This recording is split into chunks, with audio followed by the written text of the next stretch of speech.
Coming at ya! Cold, mine to command.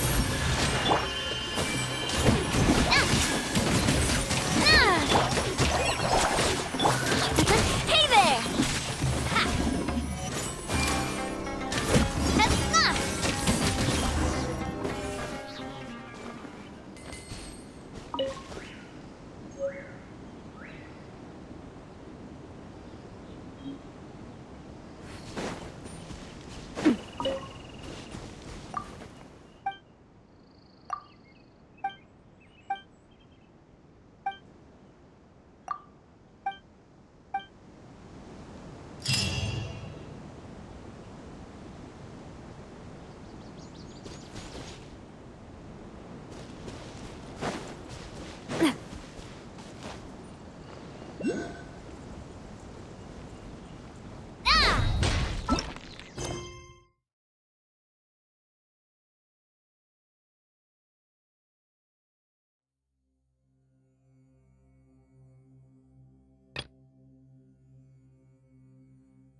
Giving my caress.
You're okay. We were so worried about you. Hey, this was supposed to be a touching... Actually, it's very... Plus, it's not like you could have even a pool... Paimon feels like only the real Nahida could... Huh?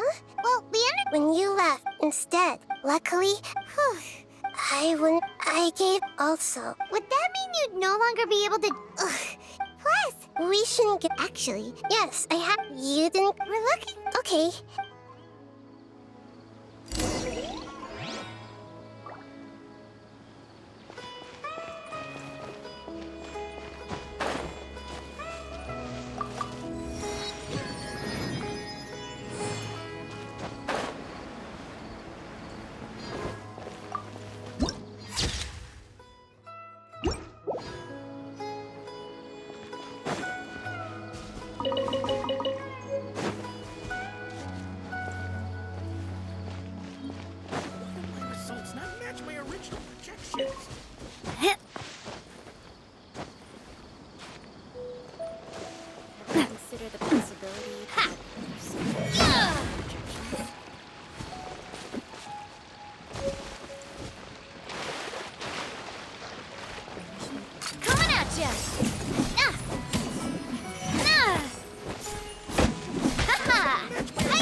careful not to touch the plant here.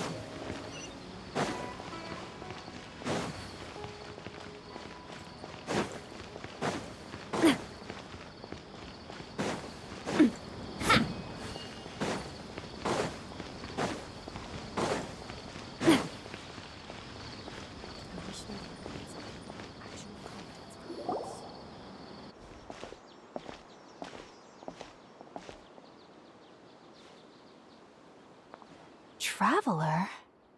It's Hypatia! What a... Who's this? She's a Scot. Oh, I see. That's right. Hypatia? Wait, no. My consciousness... You did it? Congratulations! When my That sounds incredible! Oh, remember? My current You can do that? I've never... Hold on. I brought... All right now. Hold my hand. I'll help you. Okay. Ready?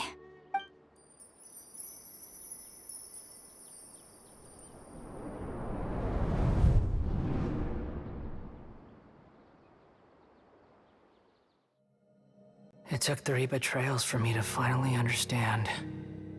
The world is just an elaborate tapestry of lies.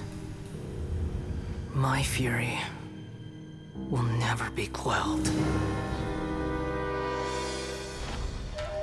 The first to betray me was a god. My creator. My mother.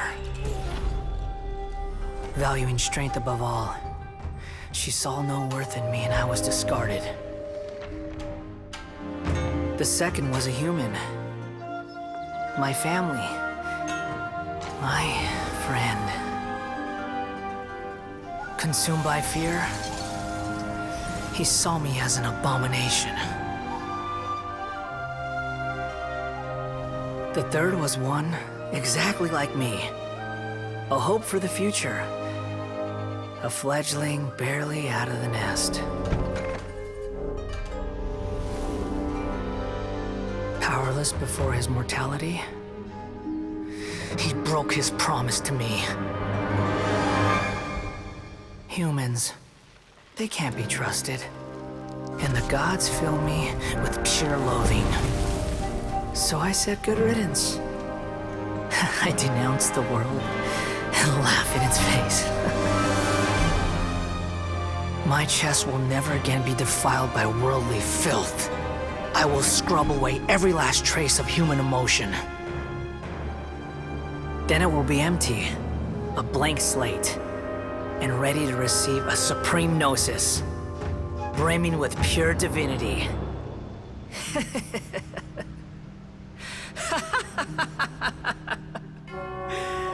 There is no need to fear. The pain will be brief. Your era is coming to an end.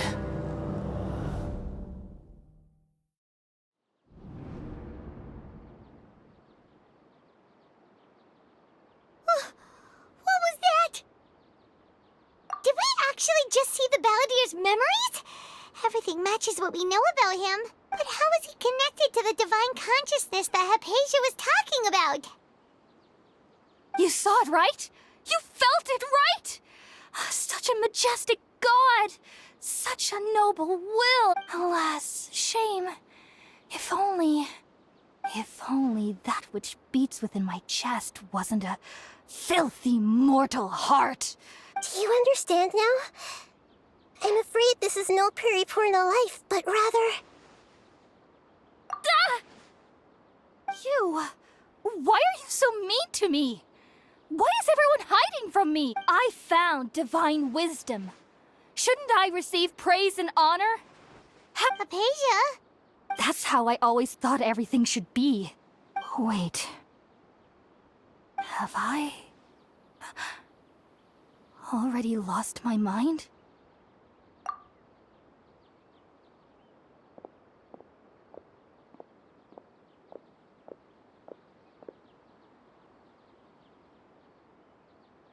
Wait, something...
Oh, the Traveler's back?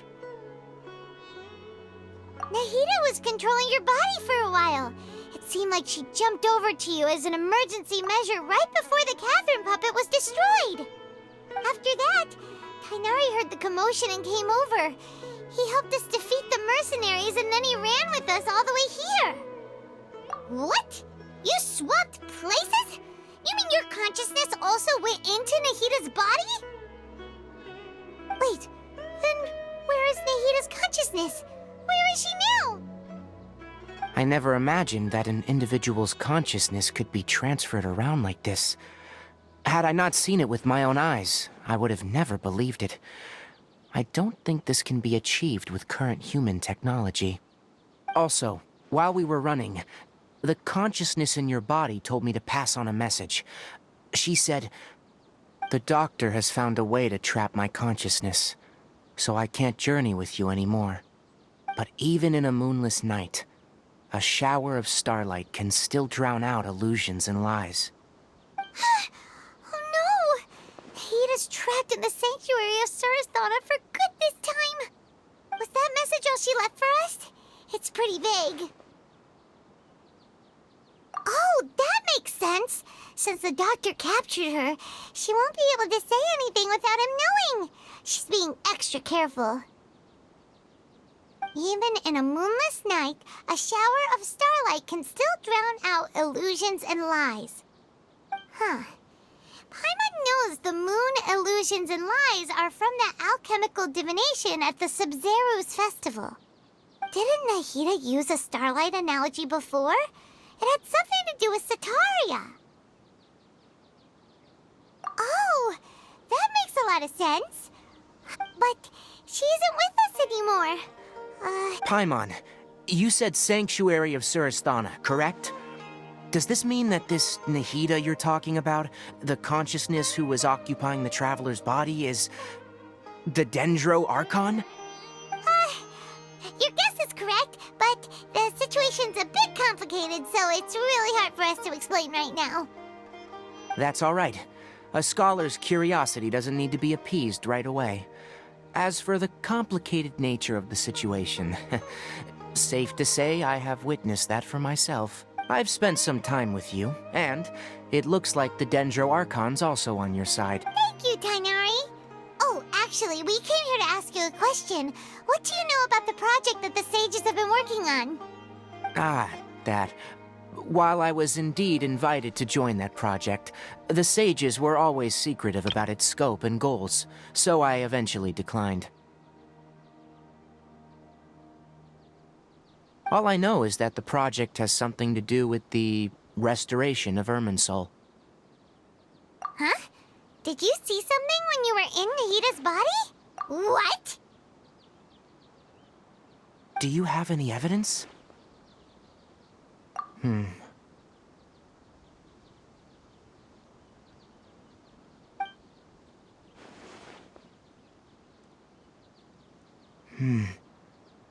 So that's what happened.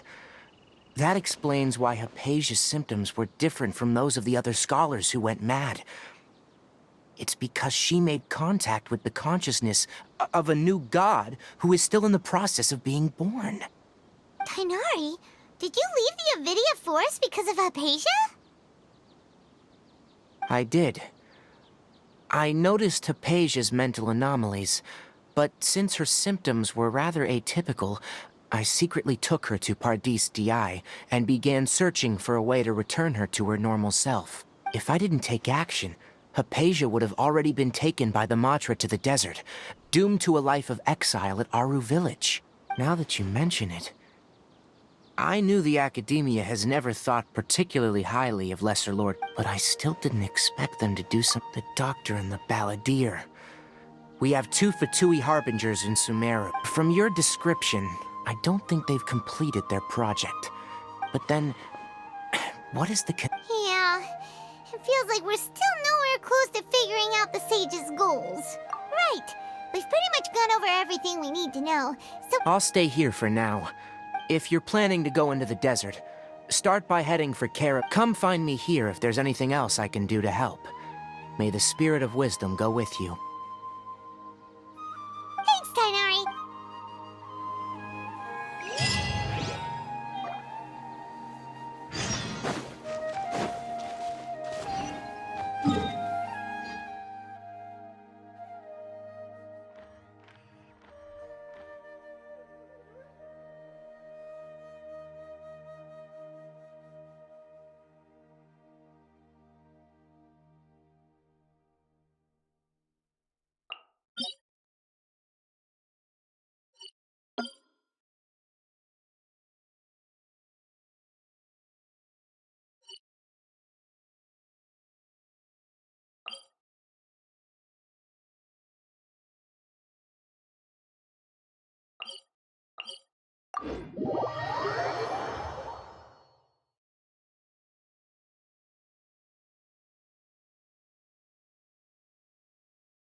Coming at ya!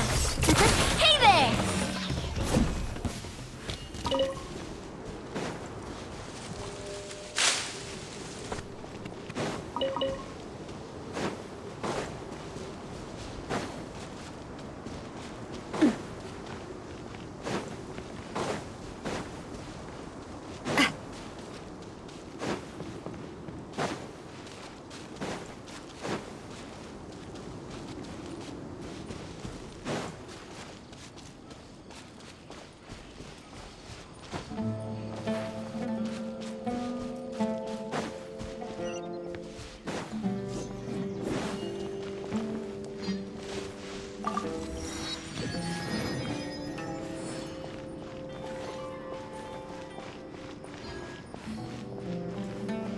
Travelers and visitors, don't miss out!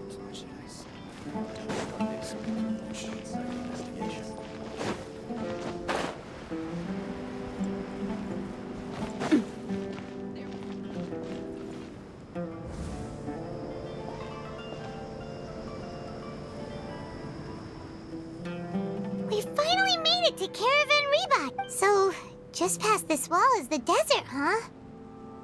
Oh, wow. Paimon remembers hearing people call this the Wall of Samiel.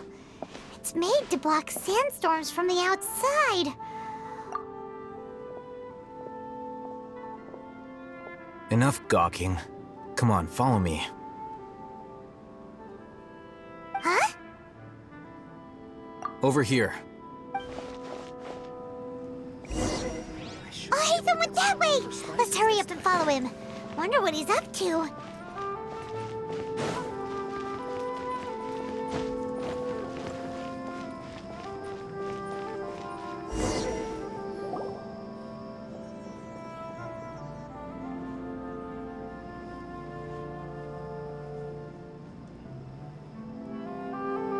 What the? Where did she go? How did we lose? More Aram? You were too careless.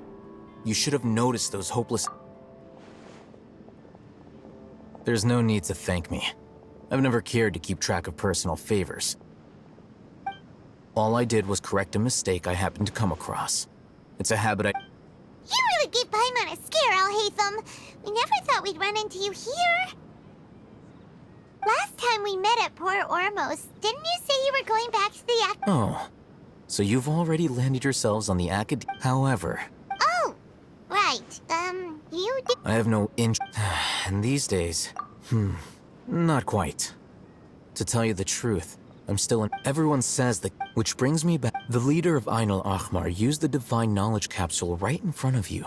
And upon seeing him, your expression became... To have that kind of reaction, I think you must have realized... Al Haytham, you... So that's your answer. Well, but that does prove you do have some No matter. Rather than simply learning the answers from you, I'd still prefer to investigate on my own. Speaking... That's right! We have the same plan as you! But we don't really have any concrete goals at the moment. Then I'd suggest starting with Aru Village. It's the largest settlement in the desert, so it'll probably have more resources and intel than anywhere else. Well, would you like to head there together? It's always better to travel with someone you know. Let's go!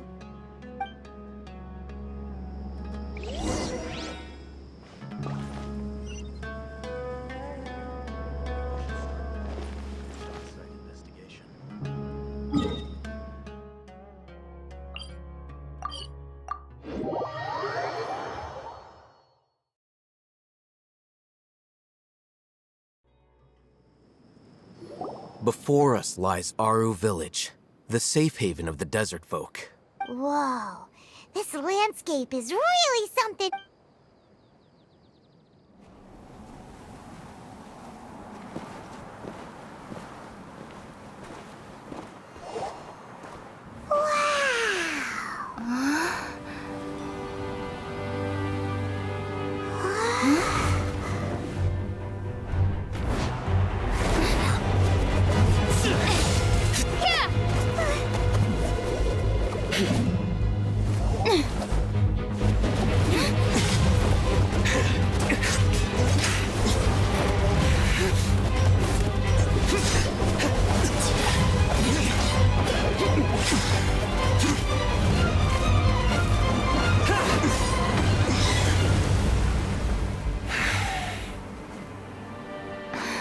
Sign.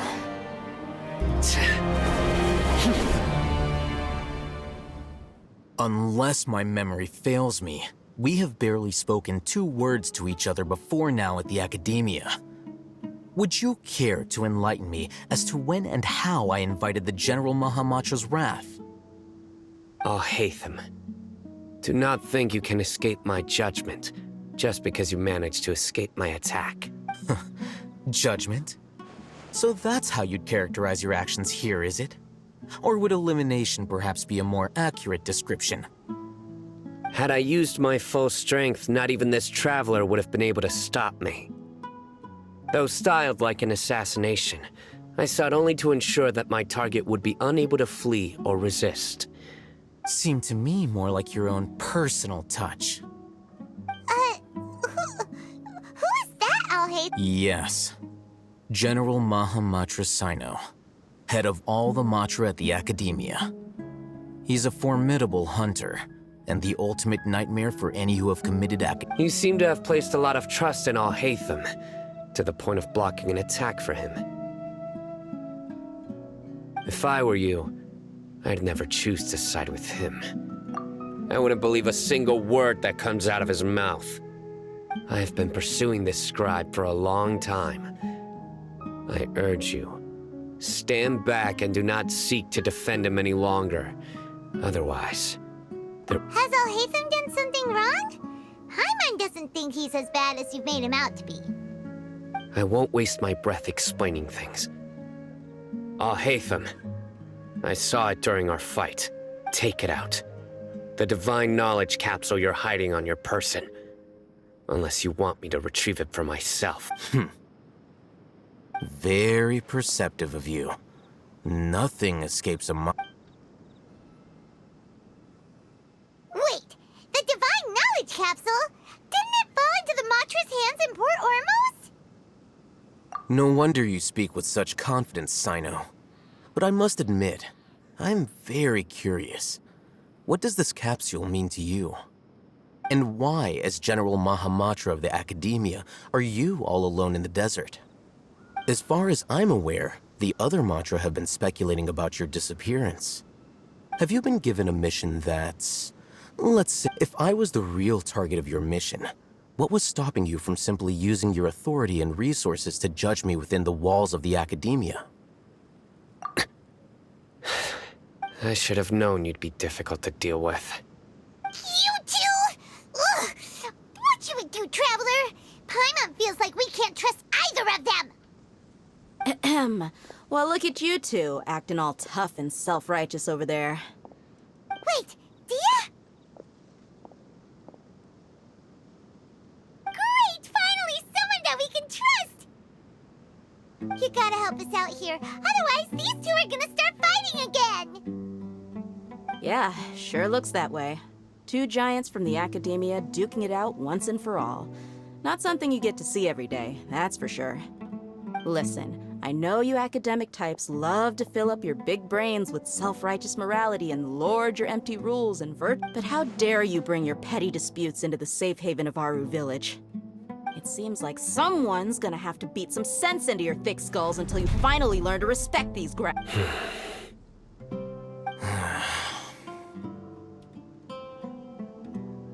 Hey, did either of you hear...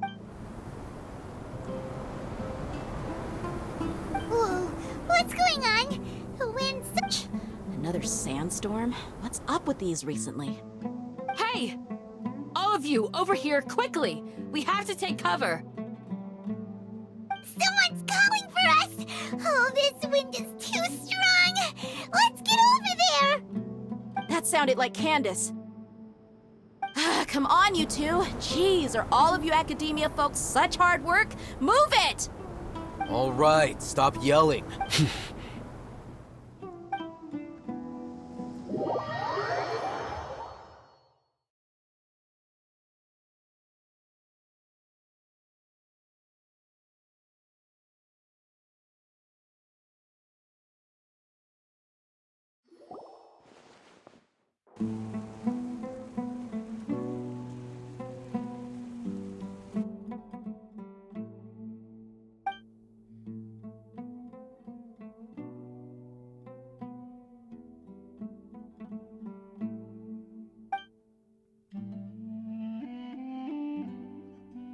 Well, this is pretty awkward. Hey, wanna play sardines with 3 people who wanna tear each other limb from limb? Sure, why not? Sounds fun. The air is so thick and heavy. Paimon can hardly keep floating anymore. My sincere apologies, everyone. This is the home of our village chief. I will have to ask you to make do with this small room until the sandstorm dies down. Please, let me introduce myself. I am Candace, protector of Aru Village. Our savior has come at last! Nice to meet you, Candace. The name... There's no need to thank me.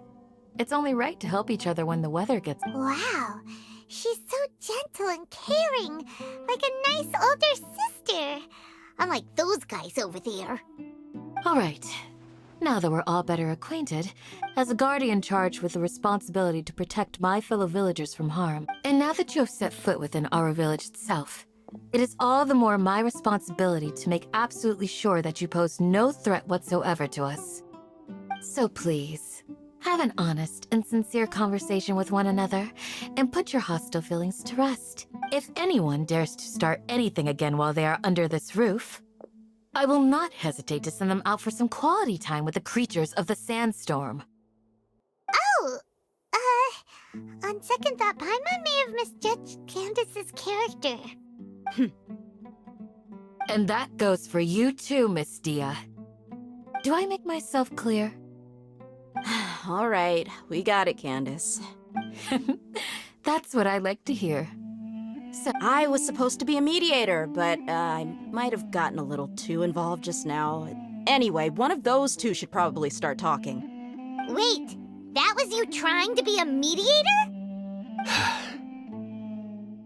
I have nothing to hide, so there's no shame in explaining myself. While Al-Haytham wasn't wrong about the other Matra not knowing my whereabouts, it's not because I've been assigned a morally dubious mission. Rather, I've chosen to exile myself. Huh? Exile yourself? A little while ago, I discovered that there was data missing in the Academia's project planning and development files. What little as General Mahamatra, I had the responsibility and authority to request an audit. However, I tried to investigate the issue myself before submitting a formal audit request. But I soon found that all leads and potential pieces of incriminating evidence were carefully concealed from me. I began to realize that they were cautious of me from the very beginning. Unsurprisingly, the Grand Sage rejected my audit request as soon as the submission reached his desk. He even said to me, "The power of the General Mahamatra is granted by the sages. You have no right to judge us." So they really are up to no good.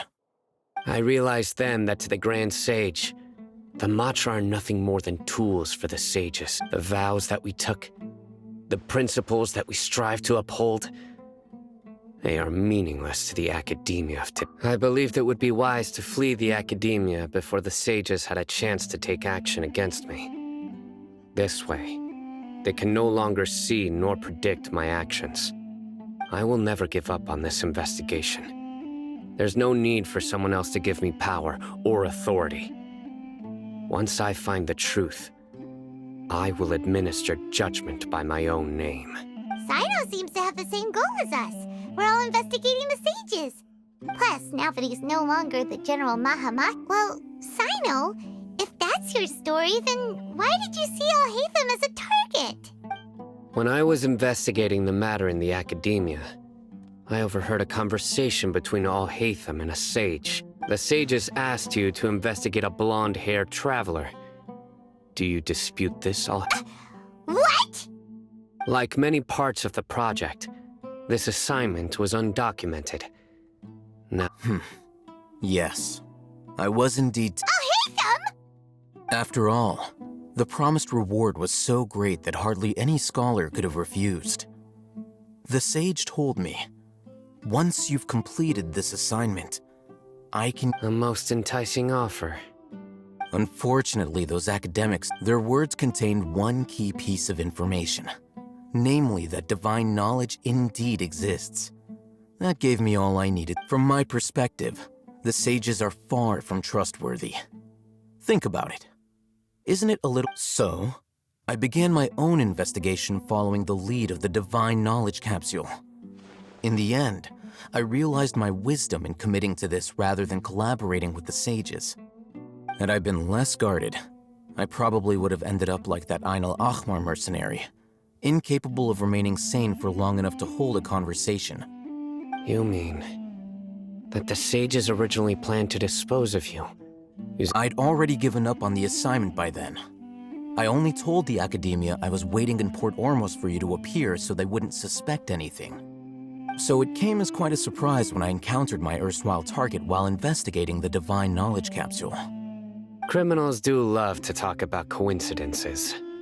Even though I ran into the traveler by chance, I had no intention of providing assistance to the academia. Also, you should remember, you were the ones who decided to follow me and strike up a conversation after I left that tavern. That's true. Al-Haytham helped us out at Caravan Rebat as well. I'm willing to apologize, if that's worth anything to you. I took the divine knowledge capsule behind your back because I judged its existence to be a significant risk. I felt... After all, curiosity often proves to be the most dangerous thing in this land. You should be well aware, Scribe Al-Haytham, that curiosity... Answer me this. Did the sages... Have I not made myself clear? You and I are both distrusted by the academia. Do you really think they would tell me anything? Fine. Although you haven't completely proven your innocence, I won't regard you as an enemy, for now. As you wish. Good. I'm glad to see you two clearing up your misunderstandings. And now you, Dia. I believe it's your turn. Oh, sorry. Whatever the boys were talking about must have been so boring that I spaced out. My situation is pretty straightforward. My employer, Dunyarzad of the Homayani family, is friends with the traveler and is currently recovering from her illness at home. I had nothing going on, so I decided to return to our village for a visit. I was actually looking forward to a pretty exciting time getting back together with everyone, but then I saw these two random guys in the middle of a pointless argument. It ticked me off, and things went downhill from there. Is that all? Well, I will... That's more like it. I missed you all so much. Whoa! What was that sound? No need to worry. Now that you're no longer at each other's throats, please make yourselves at home. I'll take a quick trip outside to clear out some of those creatures in the sandstorm. Creatures? In the sandstorm? Are you sure you don't want some back? Fighting in a sandstorm is not for the faint-hearted. Anyone without extensive training in these... Yeah, just leave them to Candace. Don't worry, she's as tough as they come.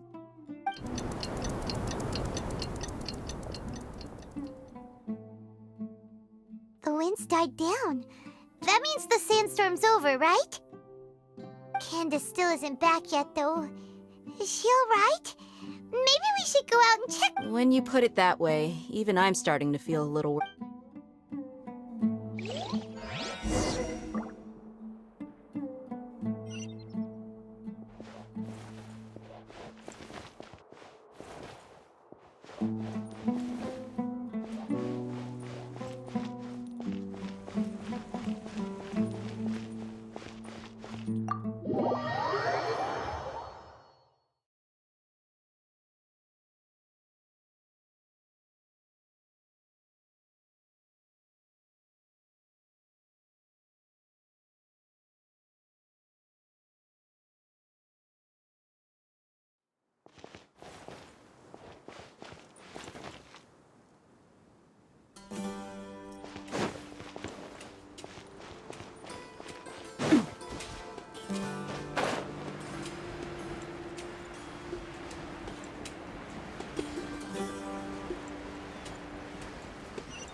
Yes. They just keep... Ah! Here comes another wave! Leave this round to us. I got interrupted earlier, but now I have something to take my anger out on. It's been quite a while since I've seen the Flame Mane in action. I'll leave these I'll be sure to put on a good show. Let's go!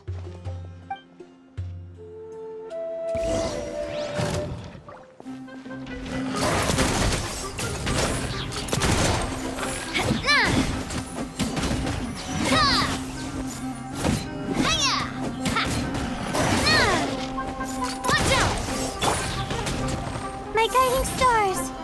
Don't be scared. Hi! Coming at ya! Ha-ha!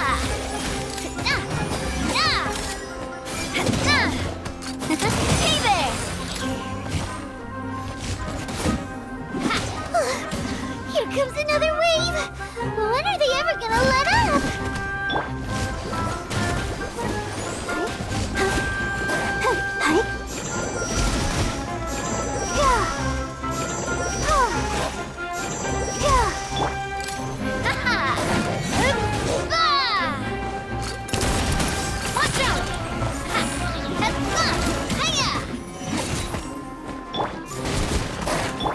Not now. Go! Coming at ya! The creature stopped appearing. What we fought just now was probably the aftermath of the sandstorm. So we should be safe for the time being. Well fought, everyone. No injuries, I hope. Huh? Ah, my apologies. I haven't had a chance to greet you yet. I had my hands full taking care of the village's elderly and... I am the chief of Aru village. Sir, I am all... I can't say they've all... Besides Sans... So, Irminsul's withering. Everything in the natural world.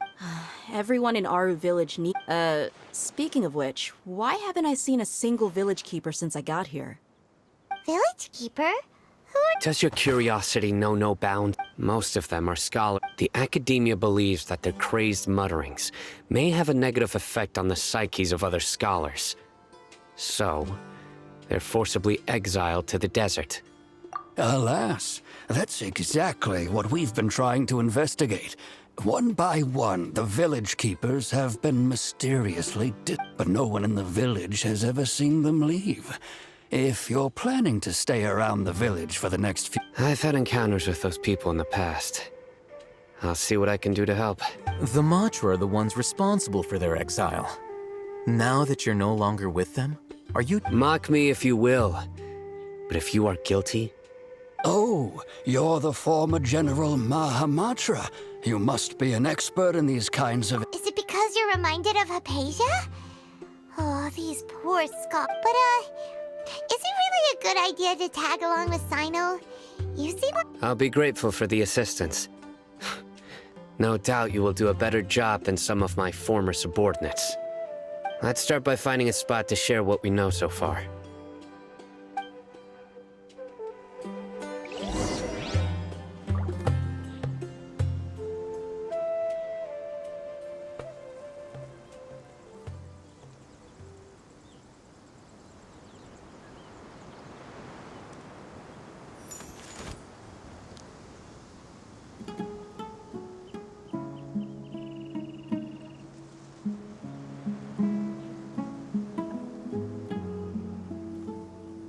When in Aru village, please respect the local customs.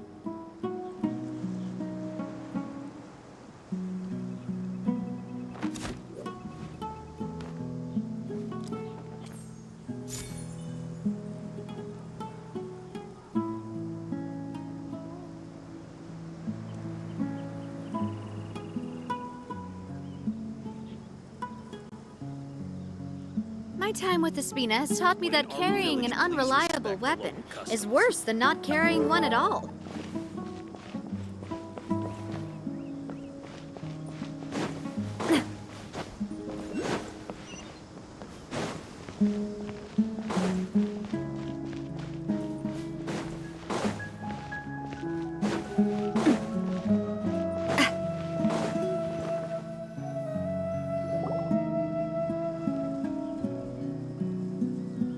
Although I've sent myself into exile, I'm still doing essentially the same things as before. Do you still have any questions for me before we start our investigation?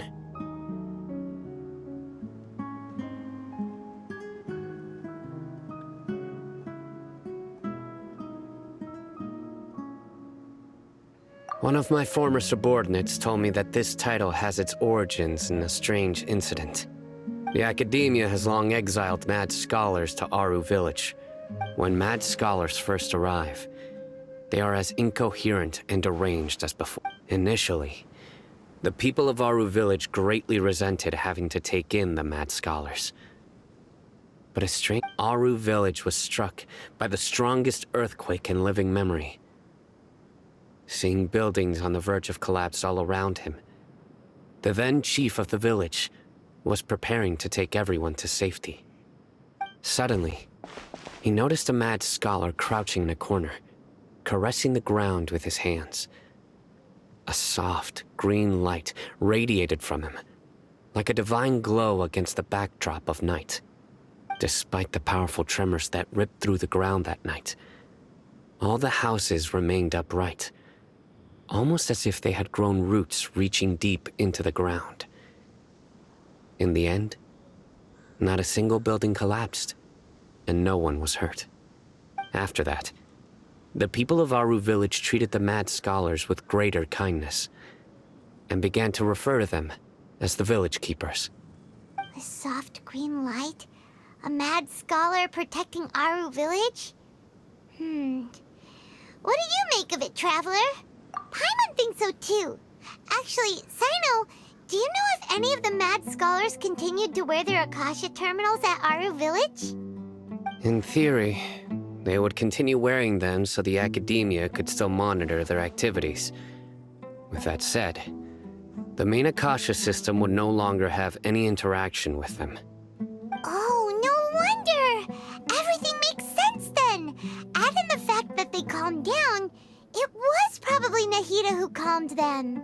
If you are able to draw a conclusion from this one story alone, then it appears you possess much more information than I do. So, what do you make of the story? Really? Lesser Lord Kusanali. What? You don't believe us? Lesser Lord Kusanali was definitely using the Akasha to give her power to the mad scholars!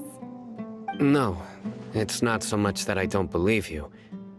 I'm just struck by your reasoning. Lesser Lord Kusanali, the current Dendro Archon, is she really active in Sumeru? The Academia has always placed far greater importance on the late Greater Lord Rukkhadevata. They've more or less ignored Lesser Lord Kusanali, and I've never had any reason to doubt their views. In addition, I've never heard any stories about Lesser Lord Kusanali and her deeds. To me, she might as well have been a god that never existed. No way! Nahida definitely exists! She's a— I've spent many years interrogating criminals, so I can easily tell when someone is lying. Good! Then you should know that we're telling the truth! That look in your eyes. I've never seen that from a liar. You two really must have met Lesser Lord Kusanali. How can this be? To think, our Archon has been amongst us this entire time. Alright, now it's our turn to put our skills to good use for this investigation. But easier said than done, especially since we don't have any leads. Maybe we can start by knocking on some doors. Excuse me, are you here to help me find my grandpa? Huh? Who are you? By the sounds of it, a resident of this village. My name is Isak. You'll help me find my grandpa, right? Is your grandpa a mad scholar? Hey, don't say that. Grandpa is just Grandpa. Why do you have to call him that? The person you're referring to is not a local, yet you are. Why do you— Grandpa is just Grandpa. He's my family. I heard everything you said to the village chief. Please, you gotta take me with you. I want to find my grandpa. I swear I'll help. I won't be a nuisance. Ah, so you're the one who was eavesdropping on us around the village chief's house. I was planning to go out and take care of whoever it was, but I had a vague feeling that they didn't harbor any ill intent. Whoa. Hatham wasn't kidding about Matra having sharp senses. Sino, he's just a kid. All he wants is to find his grandpa. Let's find a way to help him. Sorry. I was only listening in because I wanted to know where Grandpa went. Honest. If you don't believe me, you can ask Miss Candace. All right. But first, let's confirm the facts with Candace.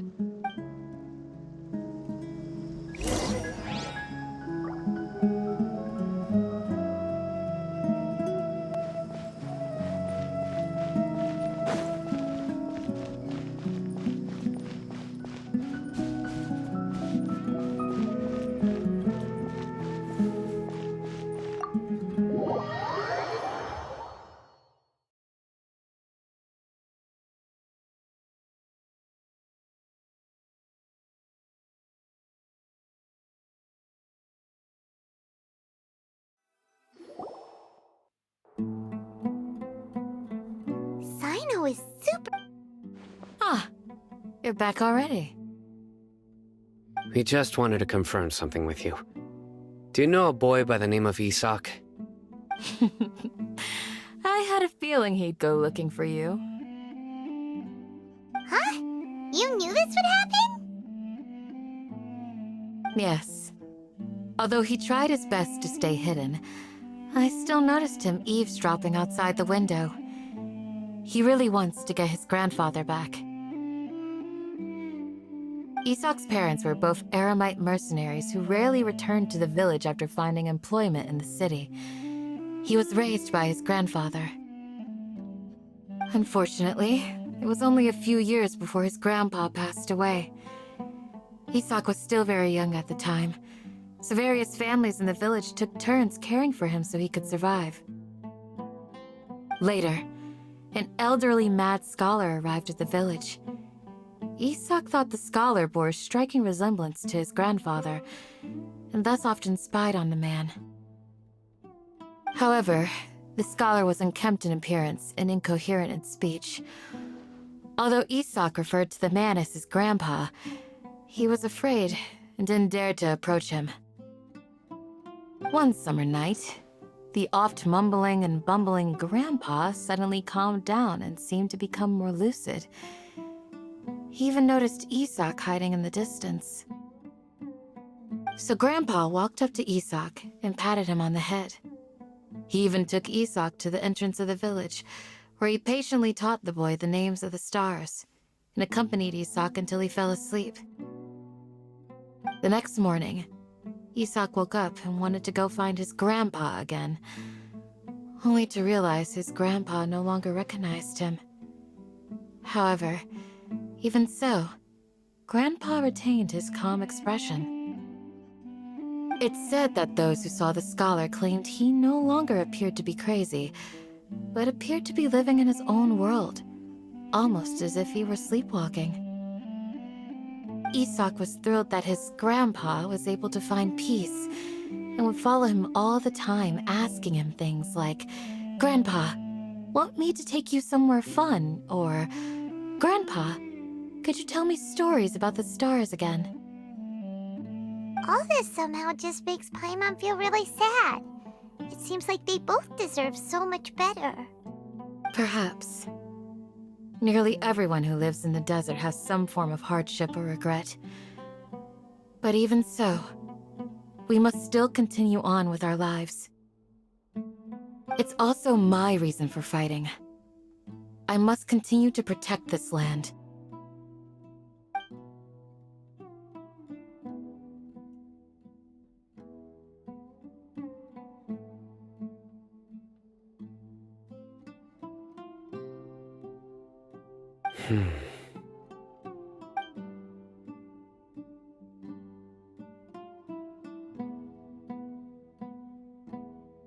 Maybe the people have always had a considerate god watching over them.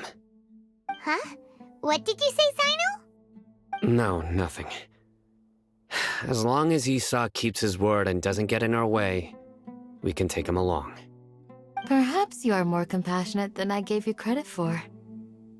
Please accept my thanks on Isak's behalf, Sino.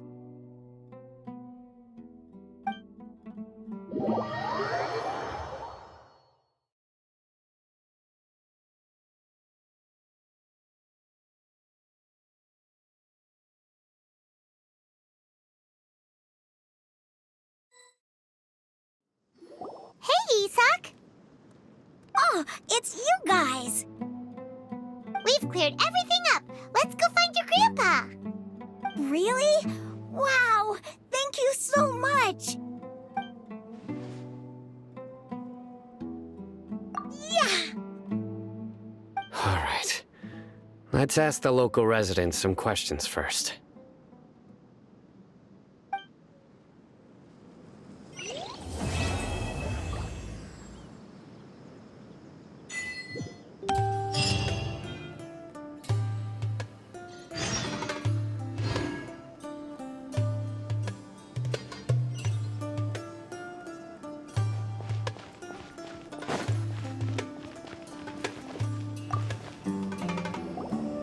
Excuse me, did you happen to see where the missing scholars went? You mean the village keepers? Oh, let me think. When I was eating dinner the other day, I saw one of them by the side of the road, muttering away and eating mushrooms and tree roots. They shouldn't go around eating that kind of stuff. Okay. Did you notice anything else? Anything else? No, I think that's all I have to tell you. Sorry.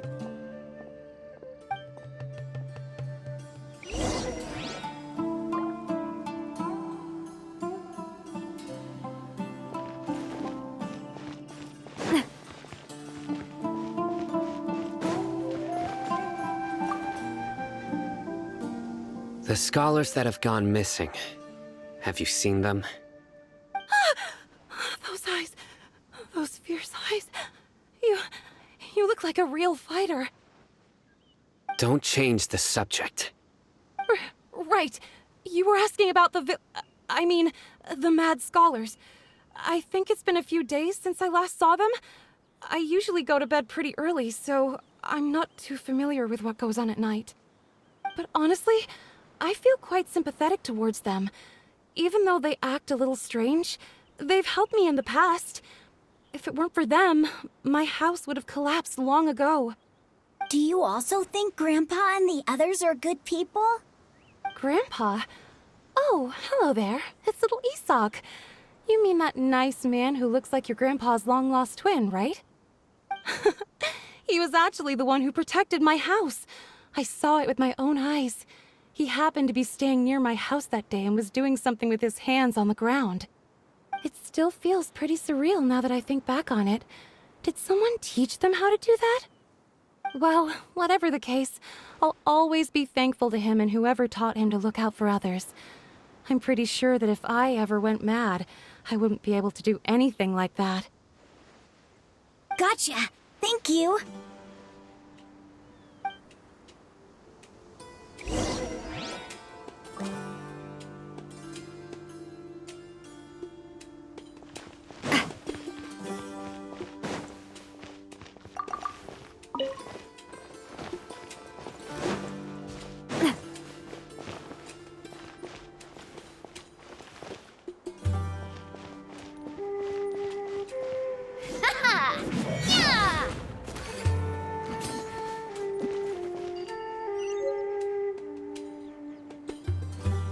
Stay safe. Don't get hurt.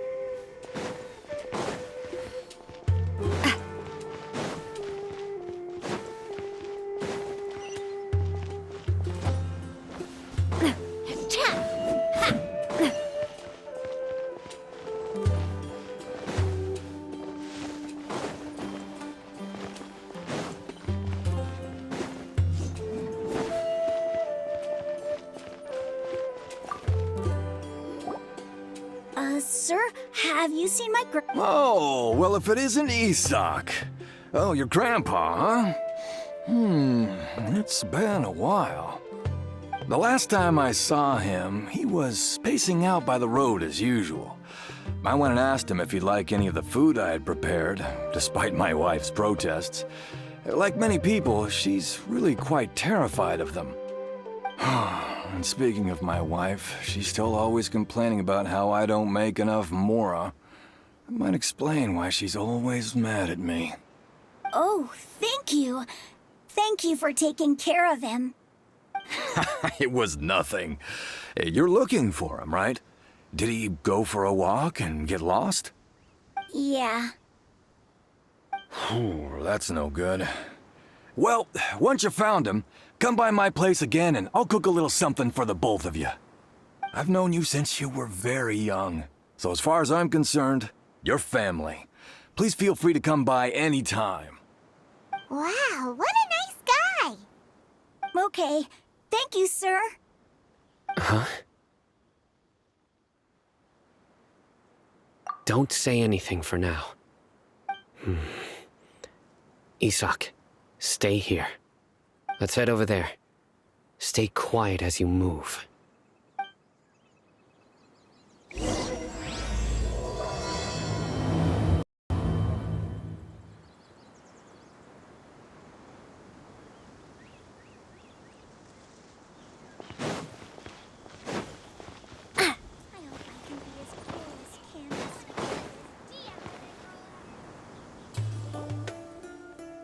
Listen, see if you can make out what they're saying. Have you heard? The mighty King Deshret, the sovereign of our faith, will soon return to this world. Yes, of course I have. King Deshret is the one and only true ruler of this land. I've never believed in any other gods. Still, you say he's coming back, but it sure doesn't feel like life's about to change around here anytime soon. What's your proof? Haven't you noticed? The village has been getting more deranged scholars than ever.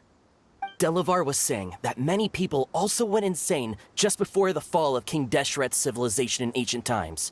We don't quite know why, but it seems like there's some sort of connection between insanity and King Deshret. Isn't it a sign of King Deshret's power that all the mad scholars have disappeared? If you ask me, they must have been chosen as the final sacrifice for King Deshret's resurrection. Huh. Now that you say it, that does make some sense. Does this mean our lives are finally going to take a turn for the better? Exactly. Those city folks will get what's coming to them. Now, repeat everything you've just said from the very beginning. Huh? Who are you? Where did you come from? My patience is running thin. You heard what I asked.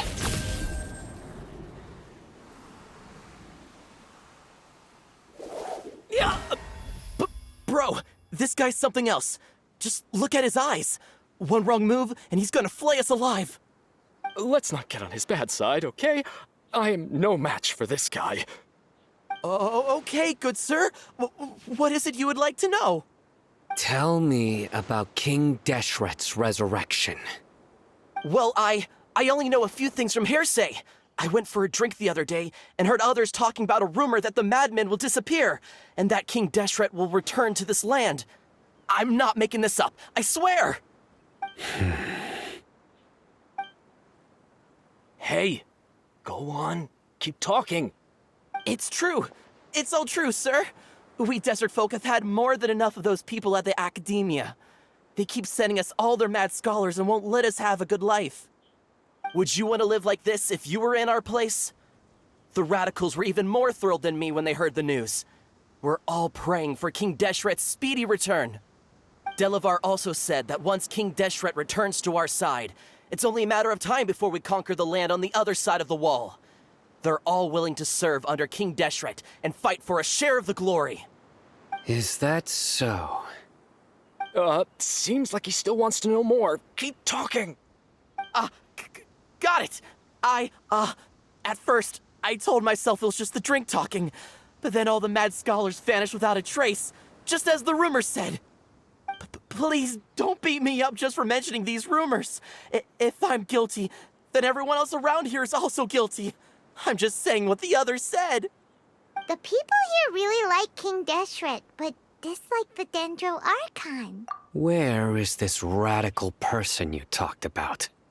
I haven't run into him over the past few days, so he probably hasn't been around the village. What about you, man? Have you seen him at all? No, not at all. We wouldn't dare lie to you. He's really not here right now. Sounds like you're not too close with the radicals. No, of course not. All we know are their names. I have many ways to stop you from talking. And many others to stop you from sending warning messages. So you'd best just stay home and hope I don't hear of you trying to contact anybody. Don't do anything until I've gotten to the bottom of this. Try something foolish, and even Candace won't be able to protect you. Yes, got it. We'll do just as you say. That scared Paimon half to death. Sino is pretty terrifying. He didn't try to reassure us at all. It's like he's used to hearing that. Oh, Paimon bets lots of people have told him that before. I heard that. Sorry. It's part of being a Matra. The rumor we heard just now seems like a strong lead. But we need to check a few more places. Very well. Isak! I'm here. Where's your grandpa's house? Well, I can take you there. Just follow me.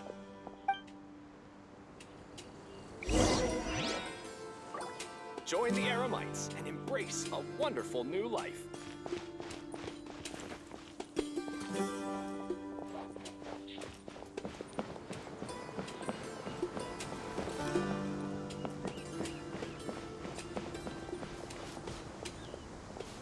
Grandpa? Oh, he likes to be alone. Sometimes he stares at the sky in a daze, and other times he just pokes at the ground with his fingers.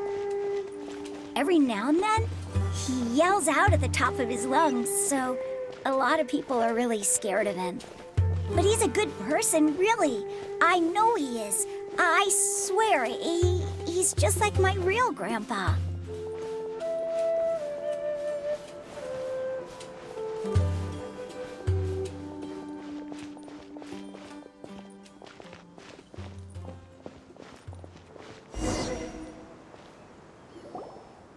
Well, this is where Grandpa usually stays.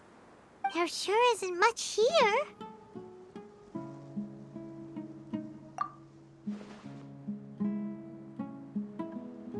No.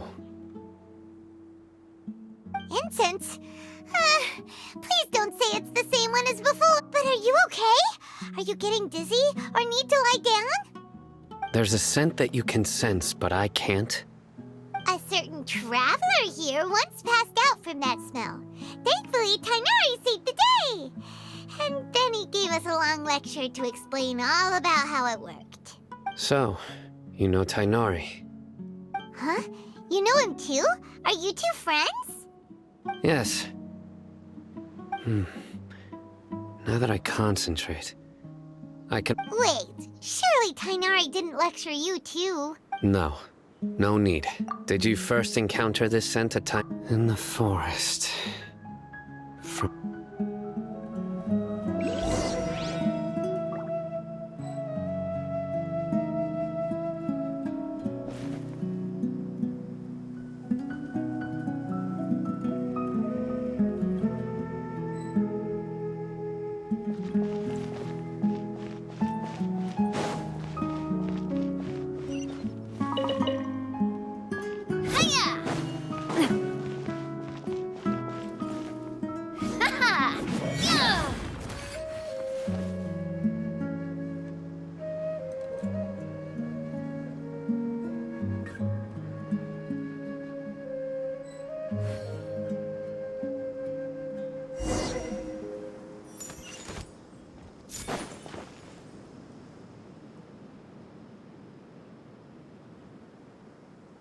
What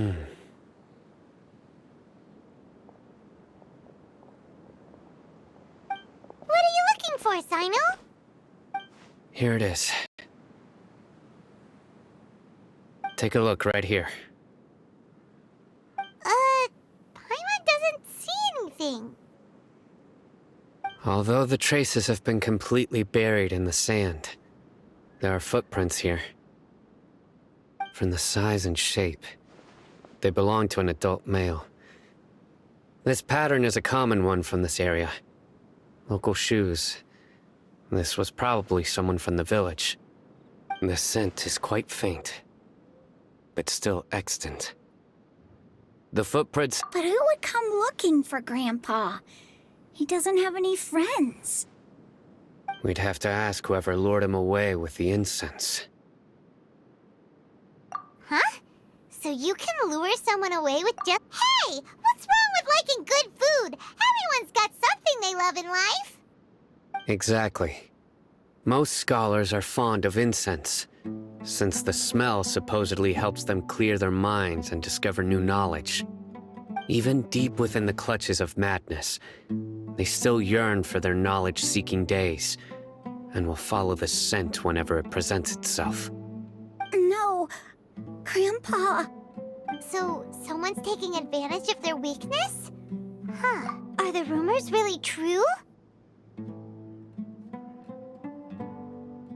Could the disappearance of all the mad scholars have something to do with the radicals? It's highly likely. Please, you have to save my Grandpa. Grandpa's never done anything wrong. Please help him. Sounds like we'd better help get him back. Don't you worry, Isak. We won't let whoever took him get away with it. Let's head to Aru Village and inform Candace and the others about what we learned here. After that, we'll set off to find the scholars.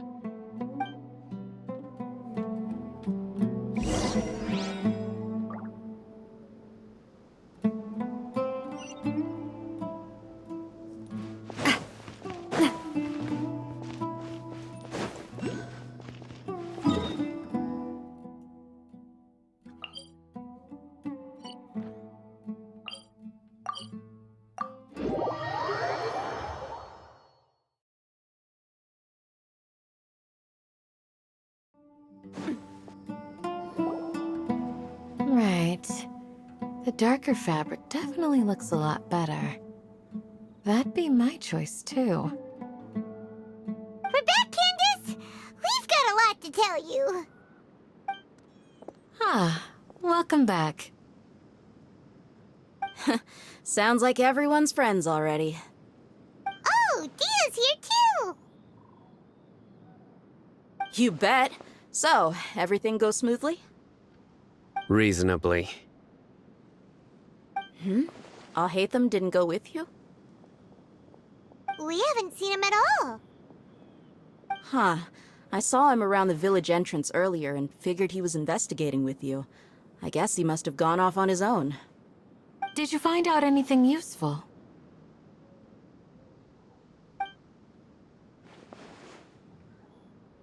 I see.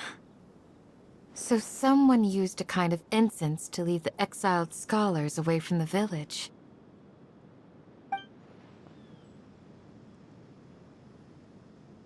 The resurrection of King Deshret?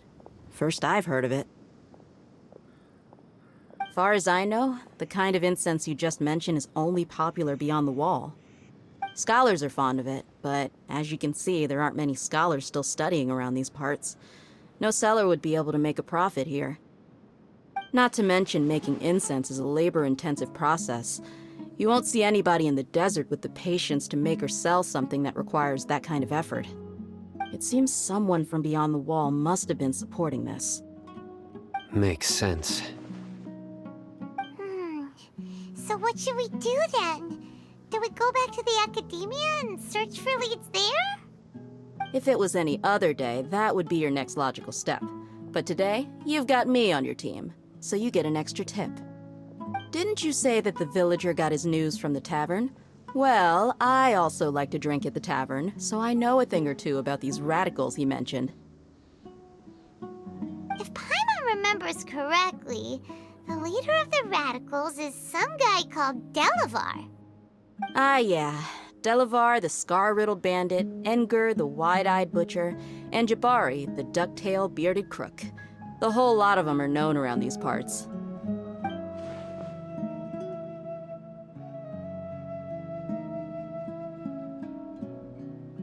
These guys have one thing in common, and that's being broke. The rougher life gets, the more they want to believe in King Deshret. Way they see it, King Deshret's resurrection is their only chance at overthrowing the Academia. Throwing all of Sumeru into chaos is the only way to change the way of life here in the desert. Anyway, that's my guess why they've chosen to become radicals. Tia! You're amazing! You really know this place inside and out!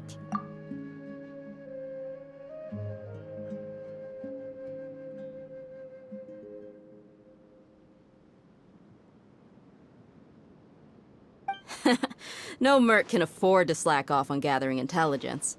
Every mora I've spent in the tavern has been a valuable investment. Let's head out. Now hold on, you're staying right here, Sino. Why?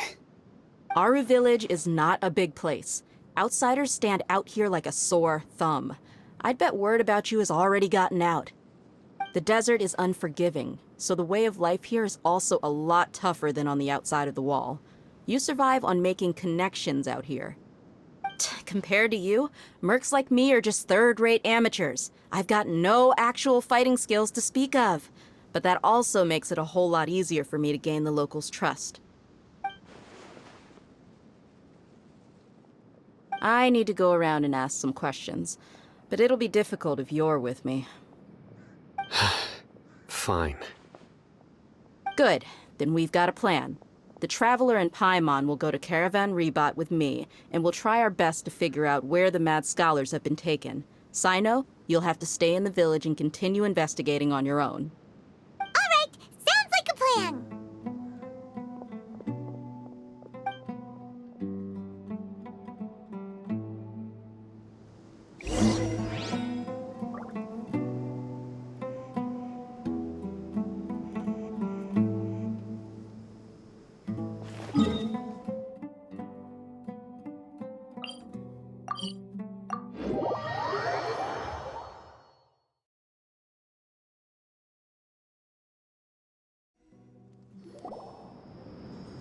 Well, here we are again. Sounds like you're starting to get familiar with the area. Paimon's amazed every time we see the wall of Samiel. How can a wall this tall even exist? It's almost unreal. I know what you mean. I had the same question every time I walked this way when I was a kid. Also, why is this high wall here? And can a wall really block sandstorms? It was only after I grew up that I realized the wall of Samiel isn't just there to keep out the sandstorms. It serves a more important purpose, keeping out people like us. Sumeru is run by wise and mighty sages. To them, us desert dwellers are nothing but tools that can be used and discarded at their whim. We're cheap labor, like livestock, but easier to control. Nothing more. Even if a child from the desert got the chance to obtain an Akasha terminal, almost all their requests for knowledge would be denied. The Academia believes we're underserving.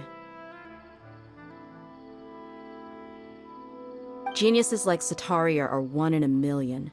The other children never get a single chance to try and rewrite their fate, even though the Academia knows very well that we're humans, just as they are. That's terrible. I would tear down this wall with my own hands if I could. Hey, Dia. You're not thinking about doing anything scary, are you? No, not at all. This place just gets me thinking, that's all. Besides, we're here to procure information, aren't we? Yep, we gotta catch those... Shh. Caravan Rebot is crawling with people, so be careful what you say. We don't want anyone to find out what we're here for. Our mission started the moment we arrived here. Let's go check out the tavern. Maybe we'll find someone I know.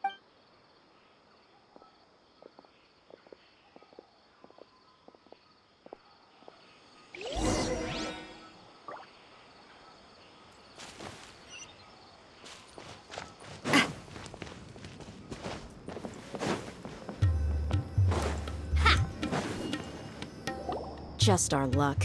None of them are here today. You mean, you don't see anyone you know? Dia, is that you? What a coincidence. You here for a drink too? Zaki. Finally, a friendly face. Oh, and who do you have with you here? Guests from another land? Hello, hello. I'm Zaki. Dia's, how would you put it? Drinking buddy? We've had drinks together a few times. You could say we go back a ways. Anyway, as far as my friends here, they aren't too shabby, are they? You rarely see any Outlanders so friendly and respectful nowadays. Absolutely. Much better than those people on the other side of the wall. So, Dia, are you looking for someone? Yeah. Have you seen Enger, Delavar, or Jabari recently? Of course I have.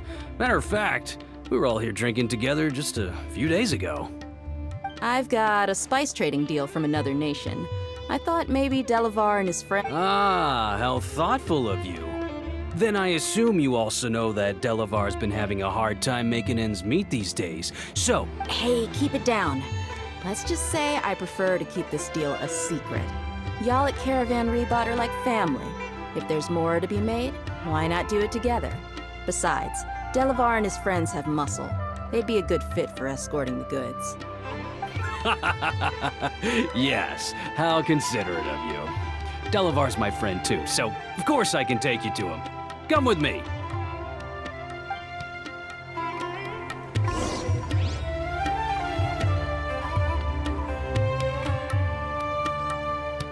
Welcome, weary travelers. All who seek rest will find us here. So he's not at the hotel today?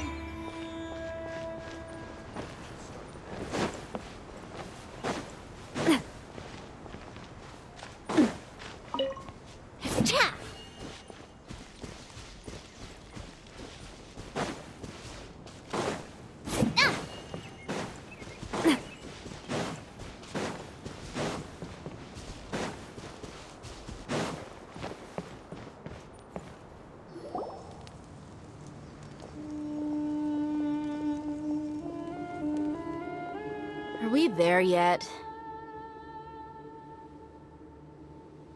Yep, this is the place.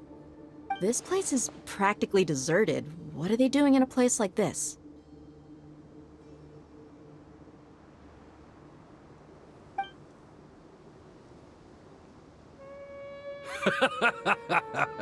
Why don't you take a guess? Go on, a wild stab in the dark. You're like lambs to the slaughter. Oh no! It's an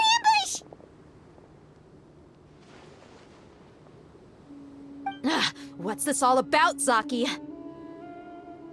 Come on, Dia. You really think we didn't hear about what you said back in Aru village? The boys have kept a close eye on you from the moment you set foot there. Not only do I know that you're looking for Delavar, I also know that you've teamed up with people from the Academia to look for— So, you've been watching us from the very beginning? Uh-oh. Paimon knew leaving Sino behind was a mistake! And you left the strongest one in the village, didn't you? Who do you think you are? You really thought we'd fall for your little business deal nonsense? So you and Delavar have been partners all along. Dia, I guess it's only natural for a traveling mercenary like you to be out of the loop. Those of us who hang around the tavern have stronger bonds than you think. But you got one thing right. We're all looking forward to an uprising in Sumeru. There's nothing more we'd like to see than the desert folk overthrowing the academia. If that's the case, then I'm sure Delavar wouldn't miss a second of it. I'll be honest with you. If it weren't for what you said in the village, your little monologue about the Wall of Samiel would have convinced me that you're one of us. Delavar. And Enger, you're here too, huh? Long time no see, Miss Mercenary. You should have known the traitors are what us followers of King Deshret despise the most. Dia, I thought that you, a fellow desert dweller, would understand why King Deshret is greater. Yeah, gee, what a missed opportunity. Adopting radical views and kidnapping innocent scholars, all because of some baseless rumors. Anything else? See? There you have it. Mercenaries are just a bunch of faithless scum with only one thing on their minds. You're not wrong. Mercenaries are driven by Mora, and my faith lies with whoever's paying me. As long as there's a profit to be made, anyone can become my friend. Enough talking! Get him!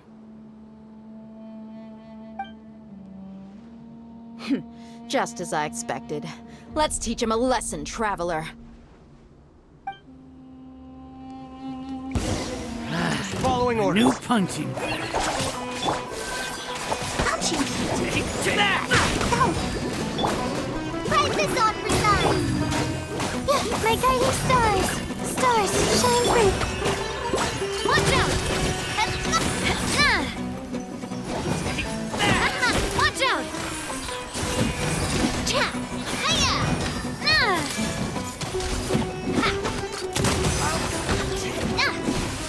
Cha! Hi! Ta! Ta! Ha! Watch out!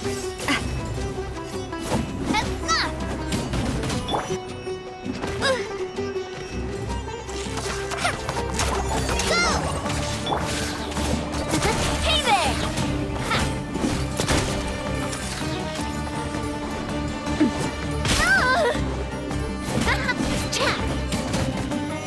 Coming at ya!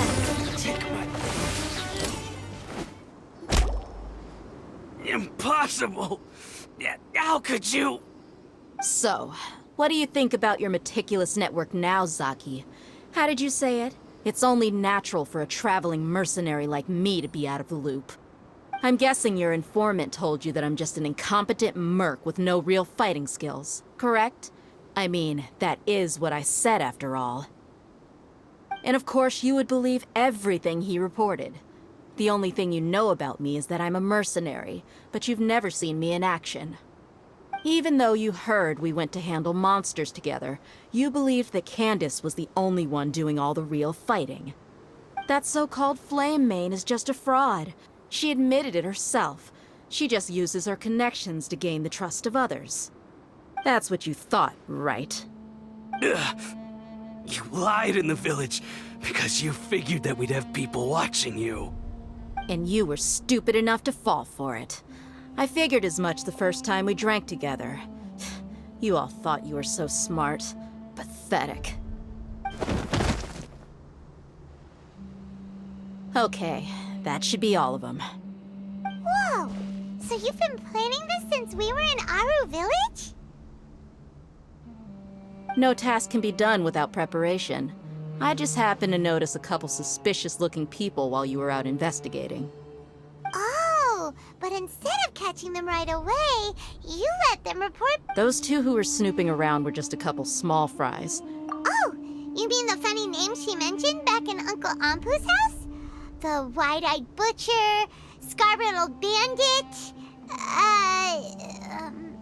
That's just a bunch of drunk talk. Enger and Delavar like to talk themselves up when they're drinking. Enger, the wide-eyed butcher, and Delavar, the scar-riddled bandit, are the nicknames they came up with for themselves. Alcohol has a way of making people share what they really think, so Enger and Delavar are always rambling in the tavern about how King Deshret is a superior deity. What about Zaki? He's just a numbskull who fell right into our trap. Zaki was probably the best hidden of them all. My initial plan was to find Delavar first, and then try to track him down. That's what you wanted to ask when we were at Uncle Anpu's house, right? Jabari is one of the villagers you talked to. You know, The one who wanted to treat Isak and his grandpa to some food. Wait, so he's a radical too? No, he isn't. I just needed to tack on a random villager name to make the eavesdropper. Wow, what a genius idea! Ah, you're too kind. It was straight from the usual playbook, if I'm honest.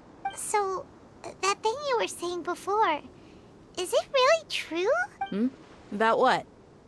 About how mercenaries only care about Mora, and that anyone's a friend as long as there's a Does that bother you? What makes you so sure? Dia, do you dislike the You two are pretty sharp. No, I don't have anything against the Dendro Archon. I've heard a lot of nice things about the Lesser Lord from Dunyarzad. I can understand her devotion and gratitude. Dunyarzad's just an ordinary... I've begun to realize that the sages are behind everything that's happened recently. The radicals' blind belief in King Deshret, making the Dendro Archon out to be an enemy. It's all the Academia's trickery. But I see through it all. And unlike them, I can never be hostile towards anyone who's never done anything wrong. Dia... Anyway, looks like we're done with business here.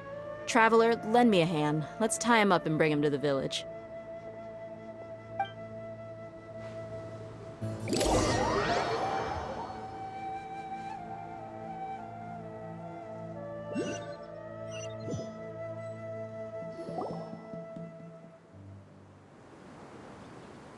This should be all of them. I'll let you take it from here. All right. I'll be in touch. Until then, please stand by. Candace, do you need any help? Candace will be okay on her own. I trust her, so you can too. She's been guarding Aru village for quite some time now. If anyone is qualified to question the offenders, it's her. While I'm questioning them, why don't you pass some time by exploring the area? I'll meet you back here tomorrow morning, Traveler.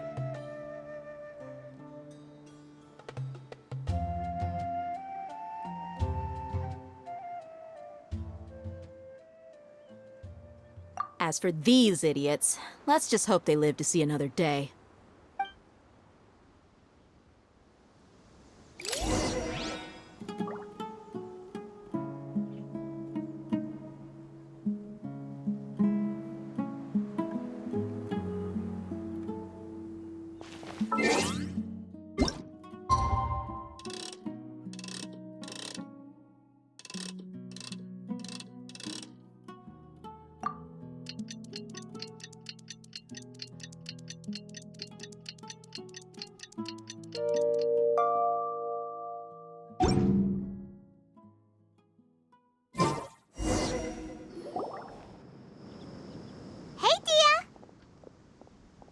Right on time.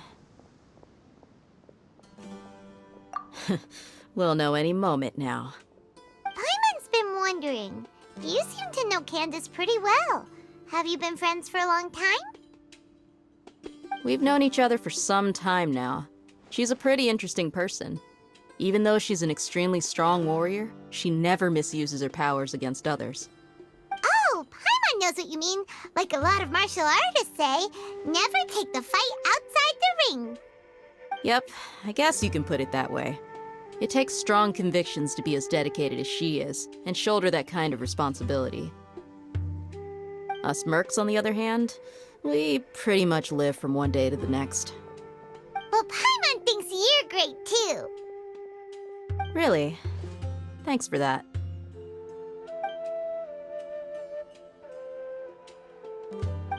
Oh, Sino's here, and he's pretty early too. Yes. I was here yesterday to help out a little. To help out? By doing what? Sharing some interrogation techniques. Oh, you mean you taught Candace some more persuasive methods? Right. Come on in, everyone. Come on, let's go inside.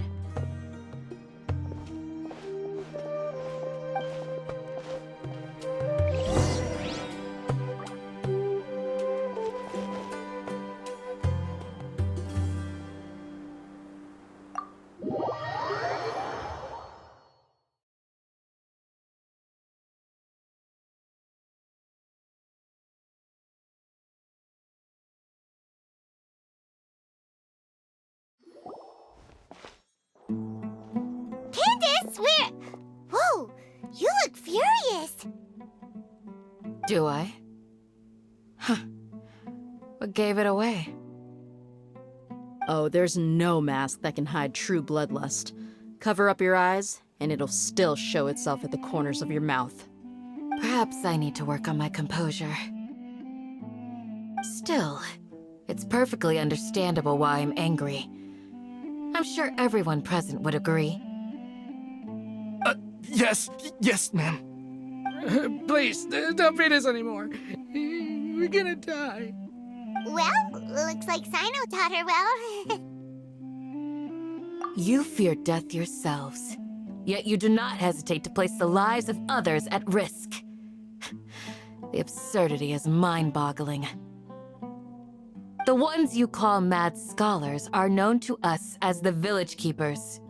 They are vital members of our community, and some even count them as family. You come here, to my village, and you treat my people as nothing more than stepping stones towards your goal. Tell me, what would you do to you in my position? Mercy! Please have mercy! You've made your bed. We may all be desert dwellers, but there's one thing that I understand better than you. The resurrection of King Deshret will only result in war. And war serves no one. The people of Aru Village care little about which god is in power. Life may be tough and tiring, but we wish to preserve our way of life. A war would only cause us to lose all that we have. And that is not a responsibility that you can afford to shoulder. We understand. We're sorry. I'll tell you everything I know. Please, just let us go. I'm listening. You might not believe this, but it wasn't us who came up with this idea. Someone was spreading rumors in the tavern. That's how we ended up hearing about King Deshret's resurrection. Some mystery man told us that mad scholars will make the perfect sacrifice to usher in King Deshret's resurrection. They give their lives, and we can get anything we wish for. They're called Village Keepers. Slip up again, and you'll regret it. Yes, sorry. It was all that mystery man's doing. He told us to spread the word about King Deshret's resurrection, and talked us into helping him. In return, he said he'll help facilitate the resurrection process. I'm not sure. That's one. Huh? One what? Strike. You get a total of 3. Then, you die by my hand. Wait, I'm telling the truth. We don't know anything. It was all him. 2. He got us to lure them out of their houses in the night with some kind of incense. We take them to a junction outside the village. Then the mystery guy takes them from there. You gotta believe me, please. I'm telling the truth, I swear. Just ask them if you don't believe me. That was indeed the truth. Traveler, go on.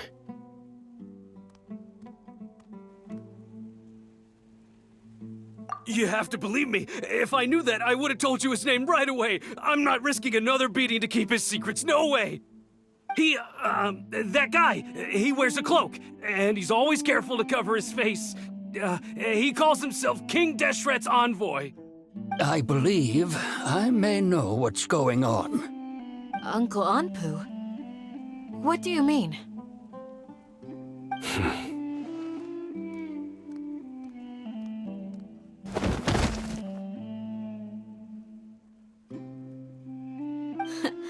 Smooth. Okay, speak.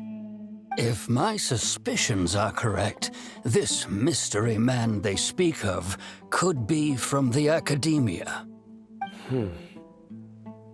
Some time ago, people from the Academia attempted to take the Village Keepers away.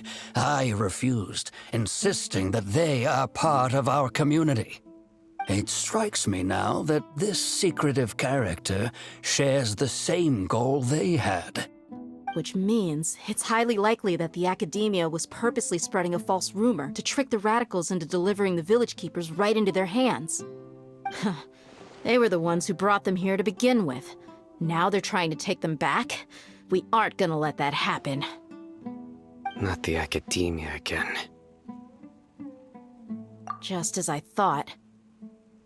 But what could they want with the village keepers? People are nothing but tools in the eyes of the Academia. A change in their plans likely means they found another way to exploit the scholars. Regardless, our top priority now is locating the village keepers. You're right. Isaka's still waiting for news on his grandpa. Time to go. Let's leave the village and try to track them down. Yes. Pack up and get ready to leave. You got it. Candace, I'll let you deal with the radicals. Leave everything outside the village to us. All right. Let's meet back here once everyone's ready.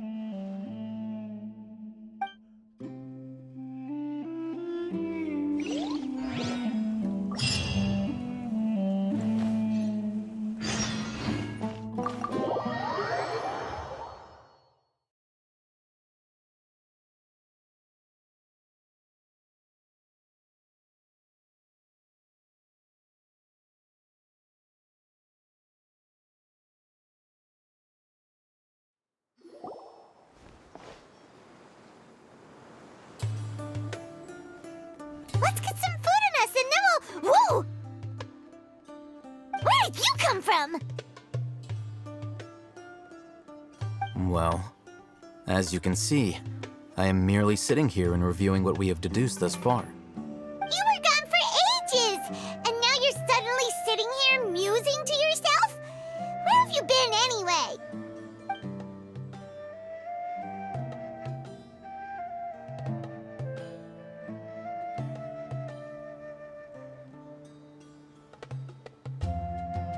Hey, what's with the silence? You never think things through before asking questions. I'm giving you some time to make up for that. Paimon's so mad! Paimon's gonna give you an ugly nickname!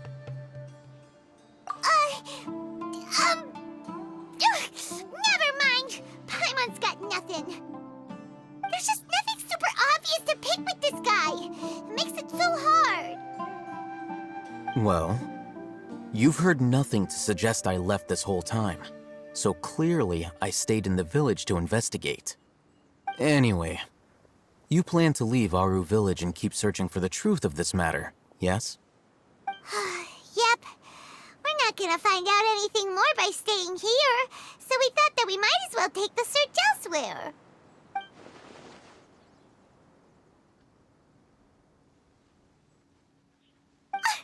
Enough with the silent treatment! No. I'm just surprised that you decided to team up with him. All Hatham, you haven't helped us out at all ever since we arrived at Aru Village. Bold of you to question our choices. Yeah, you're all talk! While you were investigating, I had my own work to do, which I've now finished. Really? Paimon doesn't believe you.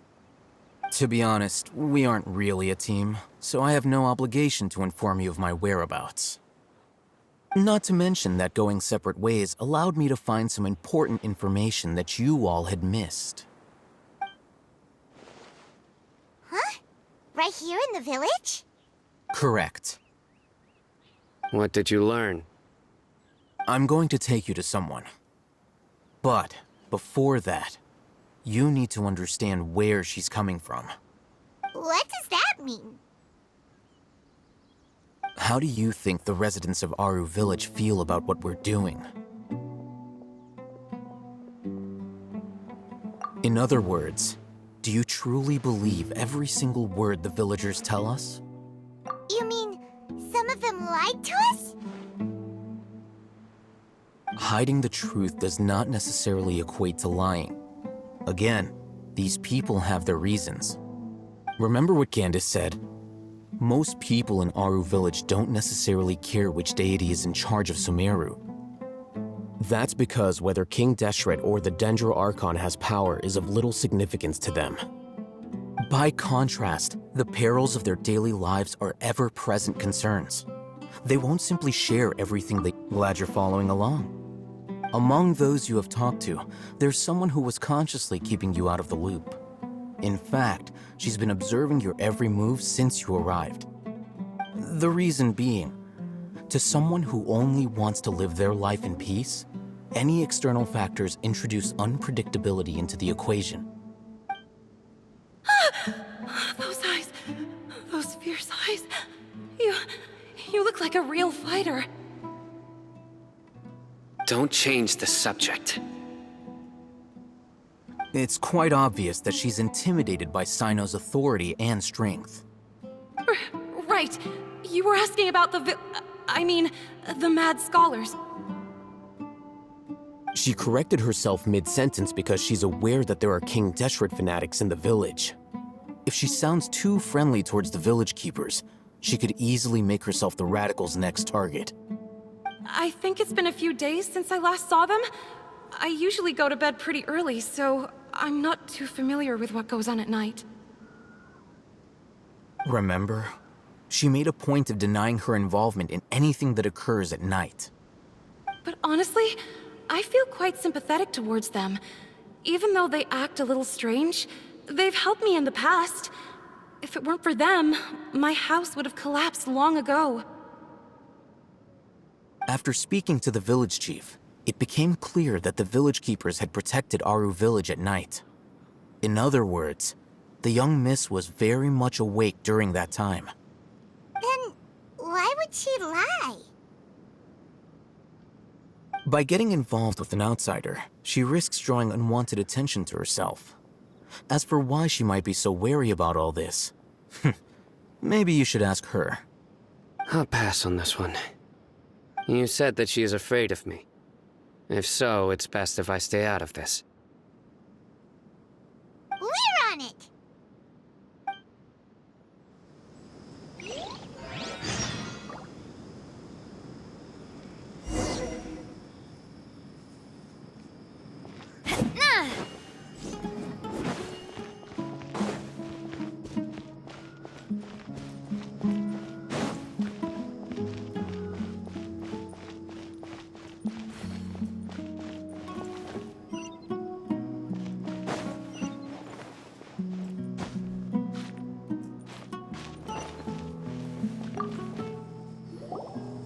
Miss Shawnee, as we discussed earlier, I've brought someone with me. Mr. Alhaitham, I'm aware of where you stand, but how can I make sure that your friends think the same as you? Huh? What do you mean? We need to clarify our stance or something? Go ahead and talk to her. You'll get the answers you want. Go on.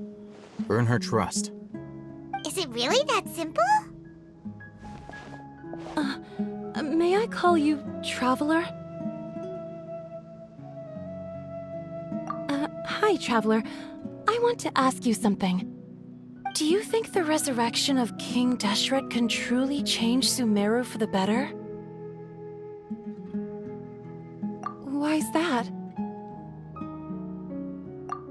That's very similar to what Miss Candace says. I know you two are friends. That's why I'm willing to talk to you, even though I do have some reservations. Before, I wouldn't even have the courage to ask something like this. Traveler, do you believe our lives will get better?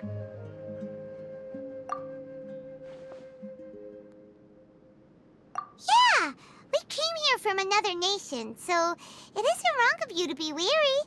And we aren't really residents of any one nation. But even so, we've met lots of people from different places, and we've always fought for what we believed in. We have friends in Sumeru, and we want to help them. That's why we decided to stay here for a while.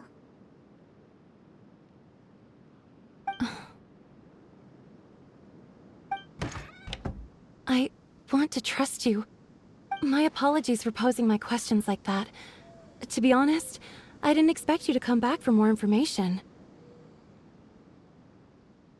Hatham told us you have your reasons. It's okay. We understand. The fact is that only one side of my family is desert folk. Some believe in the Dendro Archon, while others believe in King Deshret. I don't Speaking of which, the Radicals mentioned that they despise traitors. Do they just think that anyone who's different from them is a traitor? Yeah. Some people can be so narrow-minded when it comes to bloodline and beliefs. It makes no difference what I say or how I behave.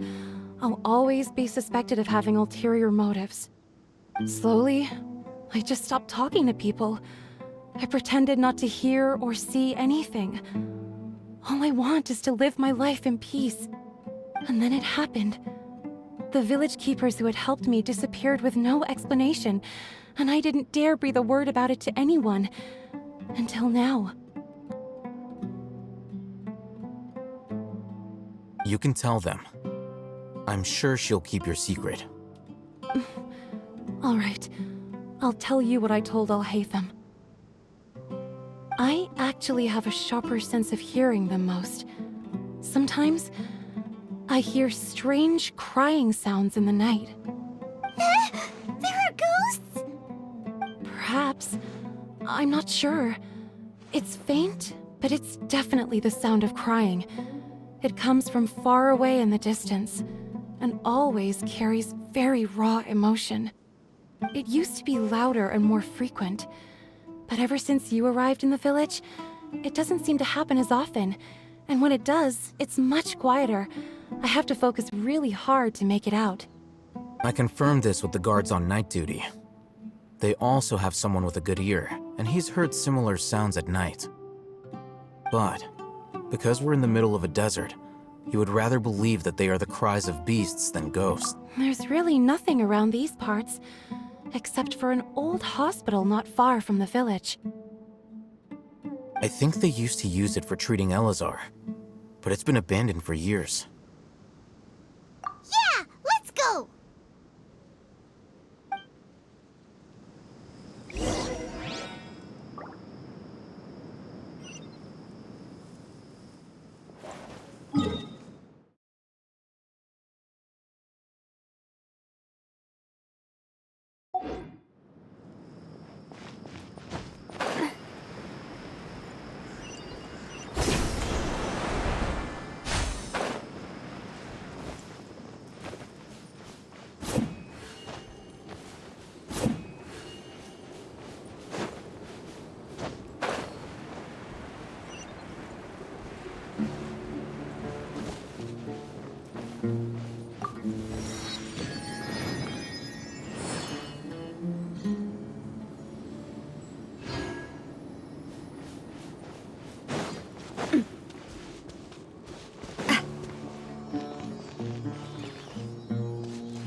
Sunglasses are great at keeping the sand out of your eyes so you can see your way. Except at night. Then you can't see anything at all. Coming at ya! Hey there!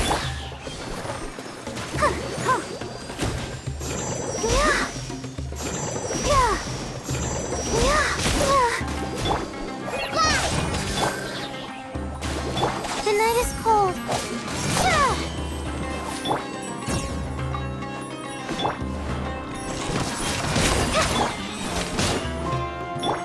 Coming at ya! Hey there!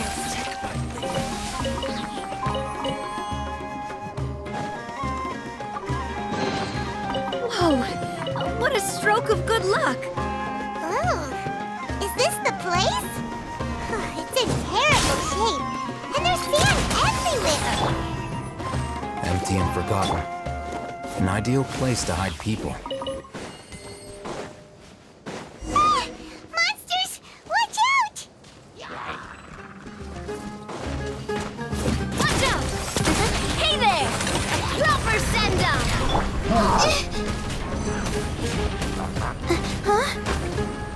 My guiding stars. Oh, mine to command. Watch out! Watch out!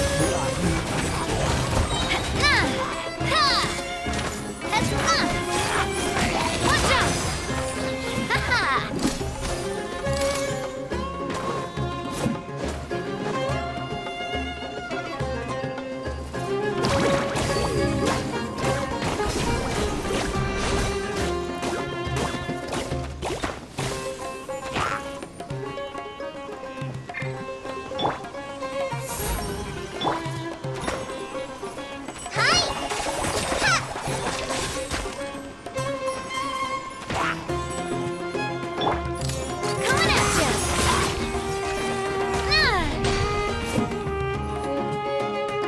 Feeling lucky? This one's got your name on it.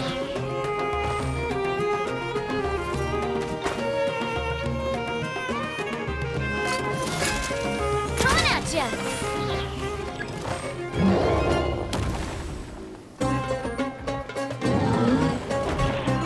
Where'd that come from? Let's dance. Ow! I'm fine. Oh! Not now. Stars, shine for me.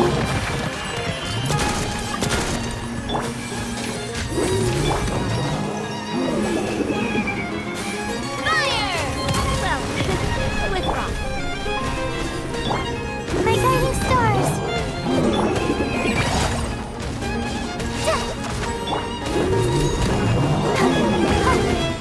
I'll protect us.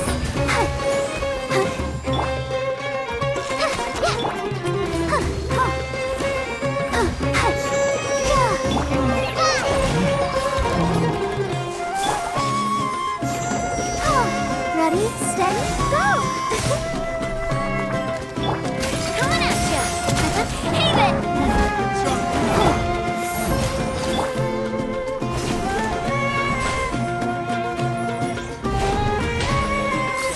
Heave it!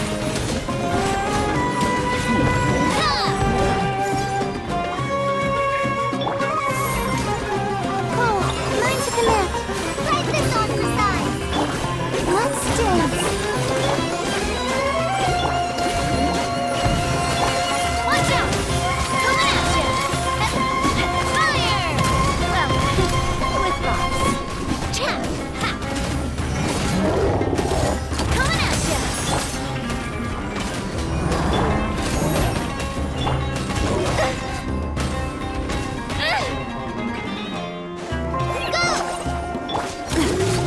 Hey there! Not now. Stars, shine for me. The night is cold. A proper send-off from the scene of... Hey there!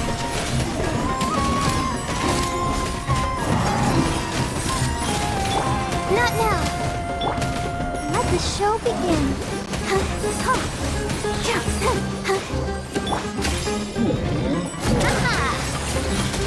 Watch out! Ha! Fire! Well, with... The night is cold. My guiding stars.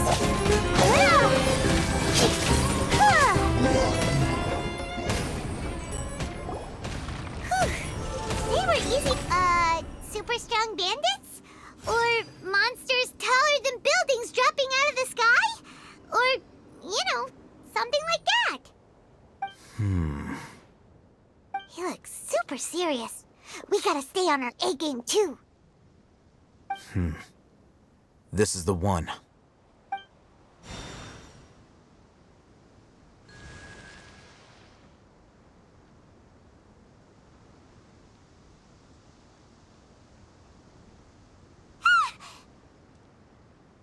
Let's go in and take a look.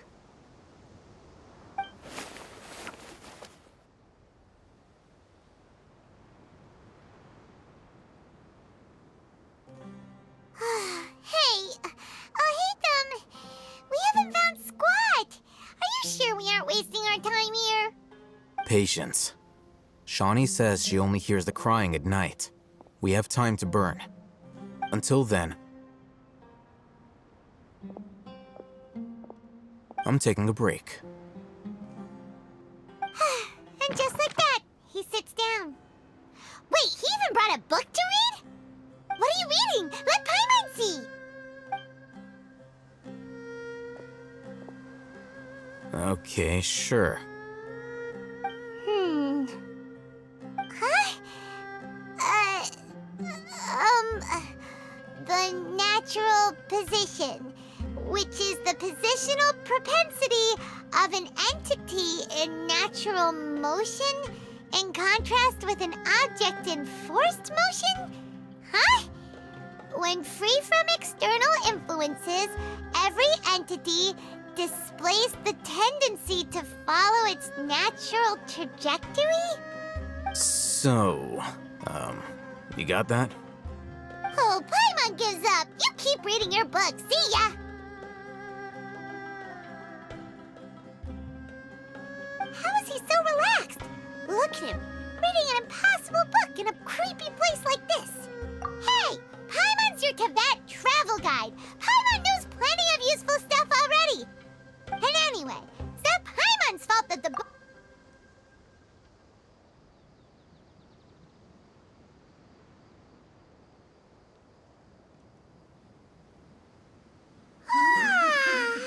Paimon's getting so sleepy. Huh? What was that sound? There it is. It's coming from that direction. Is the sound coming from here? Huh. Paimon's not seeing anything.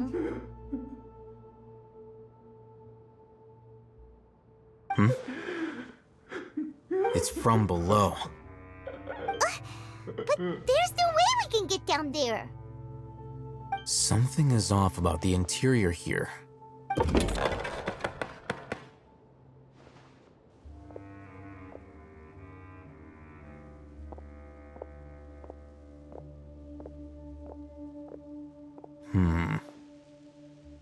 As I thought, there's a hidden structure. Wow.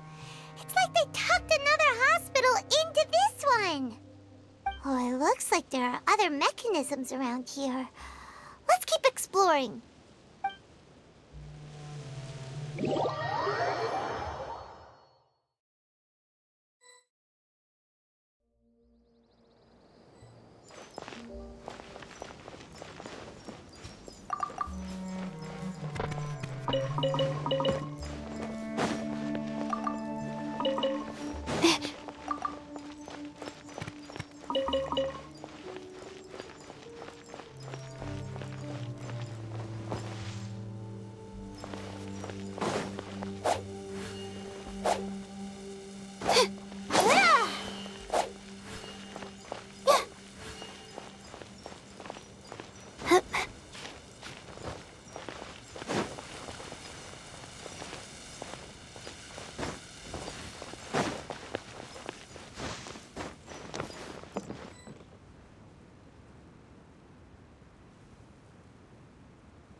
Scorching hot days and freezing cold nights. I don't think I'm gonna make...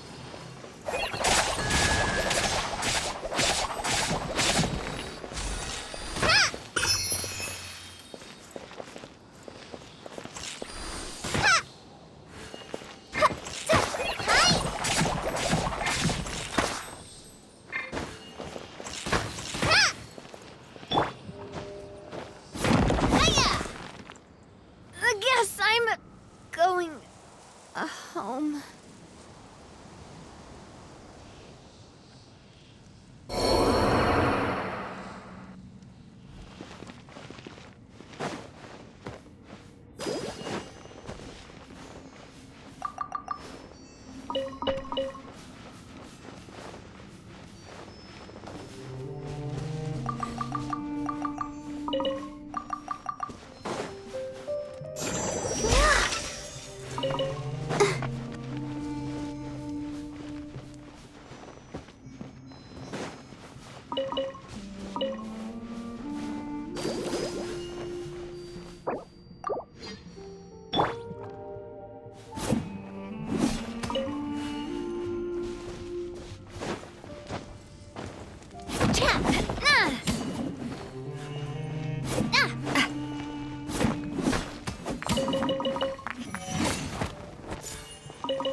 protect us.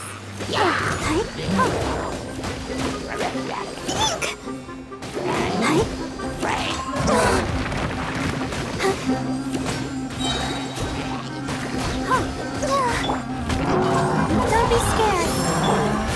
Just like we rehearsed. The night is full.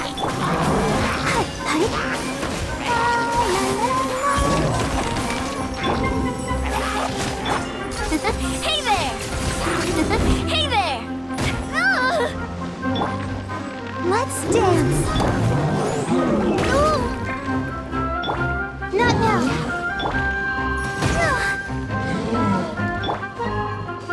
Come on. That's not fair.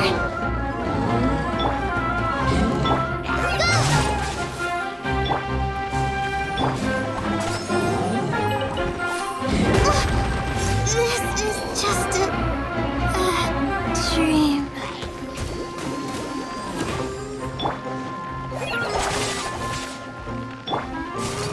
Hey there! Watch out! Don't touch me! I'll protect us. Oh, hi.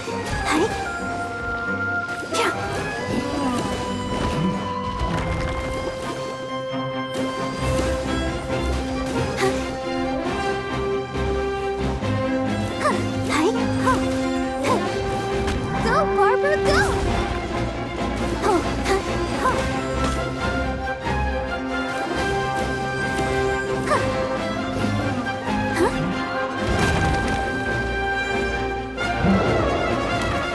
Let's dance.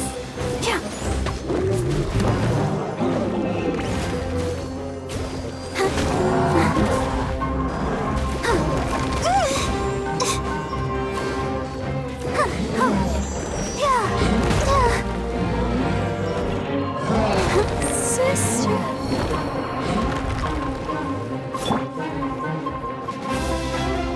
Life is on her side. Attack! That's the way. Fly! Hey there! Coming at ya! Now, a proper send-off from the Spina with love. Hey there! Go!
like lamb to the slaughter. Oh, Watch out! Coming at you! Go! Cha! Ha!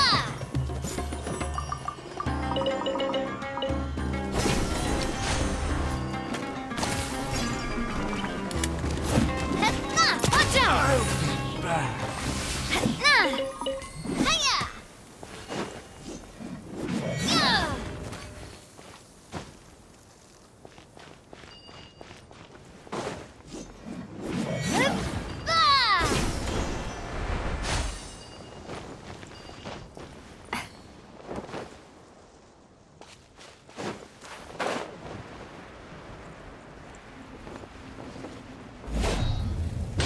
Yeah!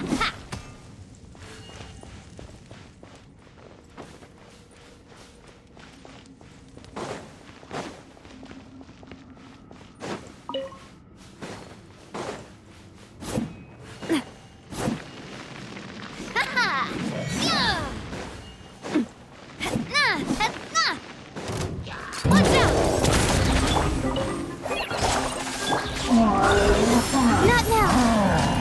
My guiding stars! A clover send-up! From the steep... Fallen Emma, help! I'll protect us!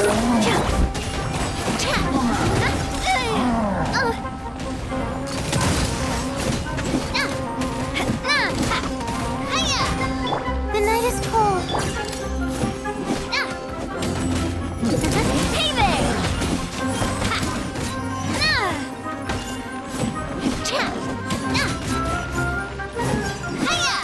Coming at ya!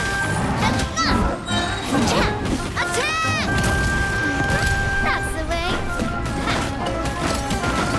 Hey there!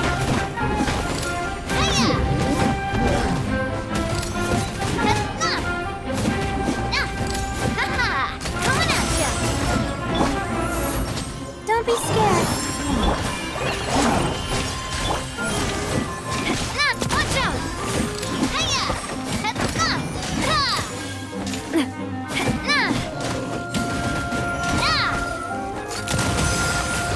Watch out! Fire! Well, with rocks. Hey there! Hey there!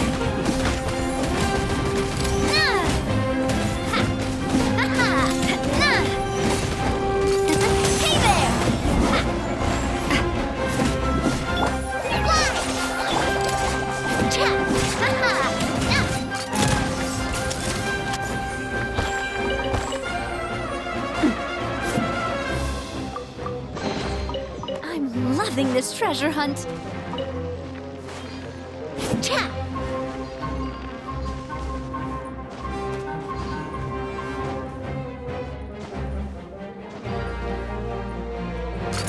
Hey there!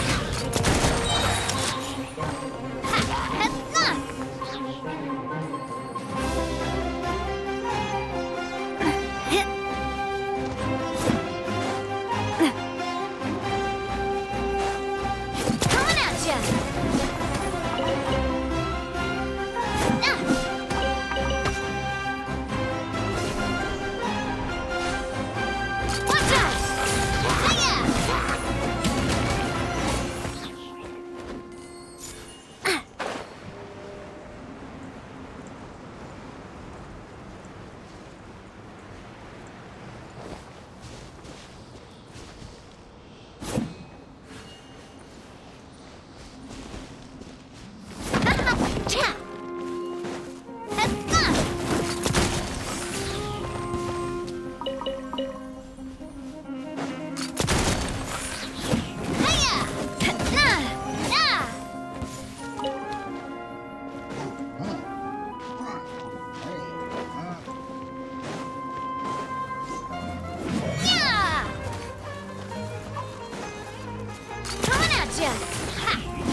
let's pack it up.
Don't be scared.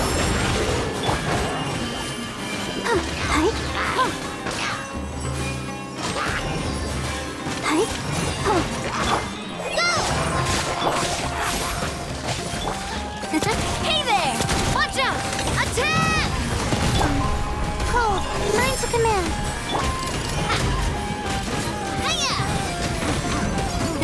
Hey there!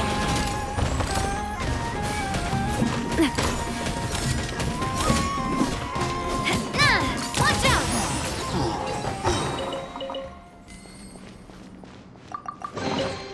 Quick, let's pack it up.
Quick, let's pack it up.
slowly without alarming him.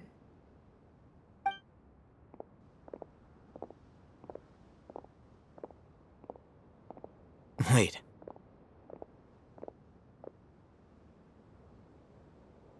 You're...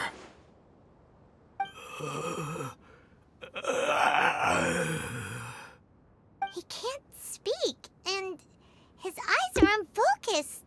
But he looks too young to be anyone's grandfather. Also, why is he the only one here?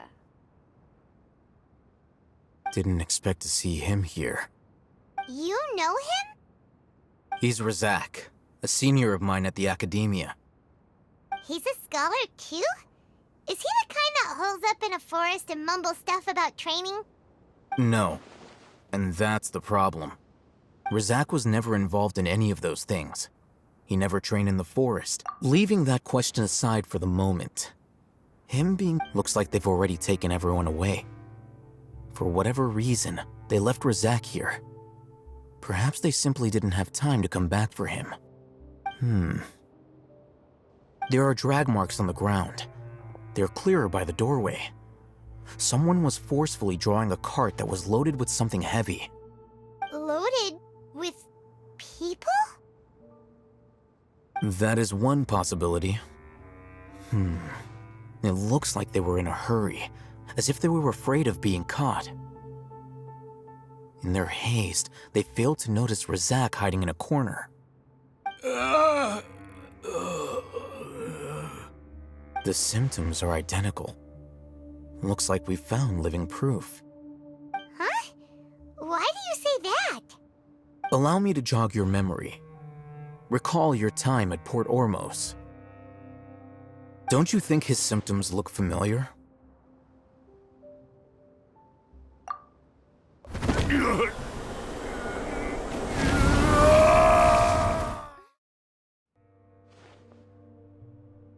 Oh, now that you mention it, they're acting the same way. Correct. The Academia, it isn't difficult to deduce their rationale. First, the Academia spread a false rumor of King Deshret's resurrection, emphasizing the role of the village keepers, the mad scholars who were exiled to Aru village. These rumors were all the persuasion that the radicals needed, and those based in Aru village leapt into action. Unbeknownst to them, of course, through rounding up the scholars, they were actually helping the Academia. As well as being able to exploit the radicals for their own ends, this scheme has one further advantage to the Academia. Life for the desert dwellers has been brutal ever since King Deshret's death all those years ago. Many would give everything they have for the prospect of something better. Anyone looking to exploit that for their own ends simply needs to make a few empty promises. Even if complications arise, people will see that those involved are all followers of King Deshret, and the notion of an Academia plot wouldn't even cross their minds. It may seem like a simple strategy, but it is able to work wonders under Sumeru's current circumstances.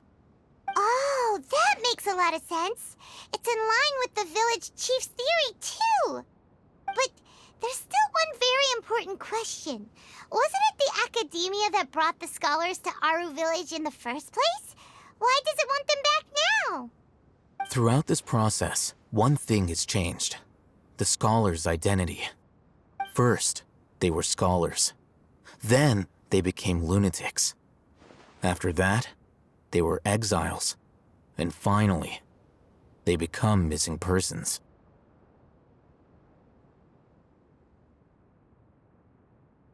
An exile is still if you can't find Resource one possible. extracted? You mean canned knowledge comes from people's brains? With the technology, perhaps. So, the human brain... I'm the Academia. Anyway, judging by Razak's state, the contents of a divine knowledge capsule were extracted from his mind.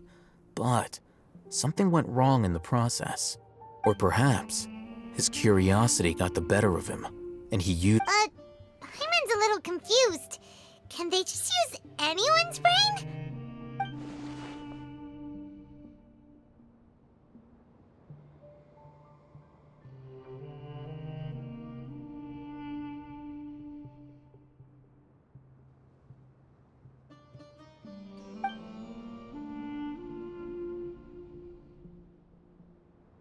The look on your face tells me you've realized the answer. That's right. To some scholars, gaining knowledge about the gods is their... However, I can't help but wonder. The academia is I've spent quite... You mean you're not even... All scholars see extracting in... Sounds like you're really a... Of course. The academia's actions, whether it be academics or knowledge, this matter... Wait! Didn't you step in to help? Not to be callous, but there is no shortage of suffering in Sumeru. And this... Probably not. You can say that. The divine knowledge capsule is something I want to investigate in full. Hyman's been wanting to say this for a while. There are a lot of bad guys in the academia, but... Though I must... Uniqueness is also an... Wow. I'm just a more... He won't last long if we leave him here. We'll work out our next...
We're back! You must be tired. You should rest and take some water. What's the situation? Who's this? Unfortunately, somebody who's too young to take on the role of Isak's grandfather. Nevertheless, he's one of the people we're trying to find.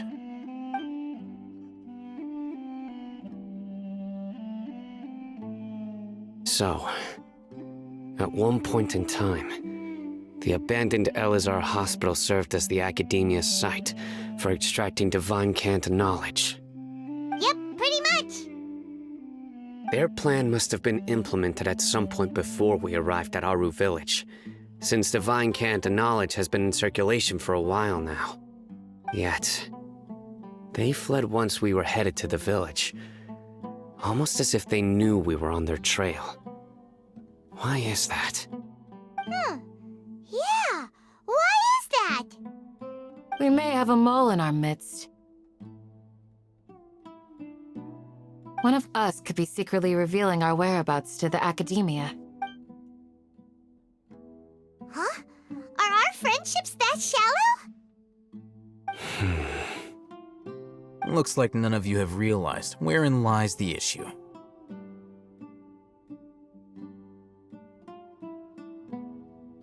Sino, you're the reason why they can predict our movements. Wait, what's that supposed to mean? Choose your next words very carefully. It is simply a logical inference. I have my reasons. So what you're saying is, Sino's the mole. Interesting. And here I thought you were the most suspicious one, Al-Haytham, since you were always acting alone. I know. You have a point, but I realized something as we were returning from the hospital. Sino isn't like any of us. What are you trying to say? Do you still remember who you are, General Mahamatra? As a Matra, you are no doubt privy to certain kinds of information. Before you can take action against someone, you are required to have all the facts available, including the less than savory details. Simply put, the Academia has traditionally allowed you access to a wealth of sensitive information. Knowing their modus operandi, wouldn't you expect them to take precautions against you? If you want to raise a vicious wolf, you need to make sure that you can avoid its bite. The Academia is monitoring me? It's not that simple. The Academia has eyes all over Sumeru, but they have a special protocol for dealing with you. Every so often comes on Yagarbaha Day. On this day, the Academia enters new information into the Akasha through knowledge capsules. I remember seeing a thick notebook next to the control panel once. Its contents were all about the General Mahamatra, his activities throughout the day, preferred methods of enacting judgment, everything. You're saying that the Academia entered my information into the Akasha too? But what's the point in doing that? My actions aren't important enough to be added into the Akasha. The Akasha is capable of computation. The Akasha's algorithms are entirely capable of predicting your movements using the data entered. When you would depart, the route you would follow, your destination. It knew all of this. It predicted my every move. The Academia has been watching you longer than you think. However, the fact that you resigned is proof that their suspicions were well-founded. So that's how it is. Sino adheres to his principles so strongly that he's actually a thorn in their side. Tenacity of will and steadfast faith are worthless to the Academia. They need scholars who are easily pliable and mindlessly go after anything they can profit from. Sino, don't take it to heart. This just proves how much of a trustworthy ally you are. They escaped because of me. Don't blame yourself. It's not like any of us would have known. I have an idea. If they predicted my movements, then I might be able to guess where they went. Whoa, you bounced back fast. There is always an opportunity for safety after danger passes. Oh, so that's how it is! Paimon gets it now! If the Academia is trying to avoid Sino, then the safest place would be... Yep, that's right. They'll want to proceed in the direction opposite of where I'm going.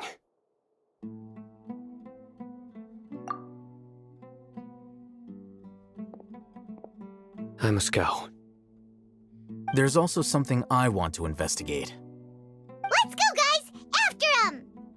Please, wait! I want to go too! You want to go too? If so, you have to promise you'll stay safe. I want to find Grandpa. Everyone, I leave him in your hands. Yay! Let's go! Paimon feels like...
So, where do we go from here? Yes. After leaving the village, we should head straight toward the desert.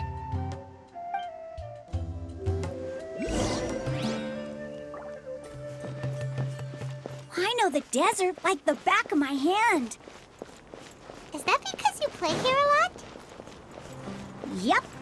One time, Grandpa almost got lost in the desert, but I was the one who brought him back. There's something here. What's this? It's buried in the sand. And Paimon thought running around everywhere was already enough work. Okay. These are likely fragments of an... Looks like there were... Let's split...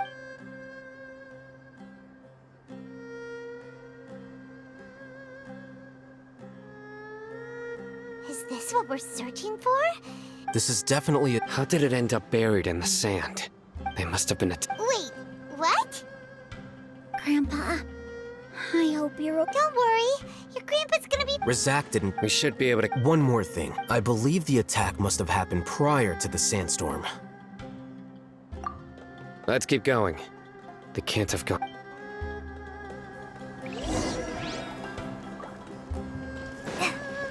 Ugh, but running on sand is so tiring. But you're flying, aren't you, Paimon? Is flying over sand tiring too? Ugh, of course it is.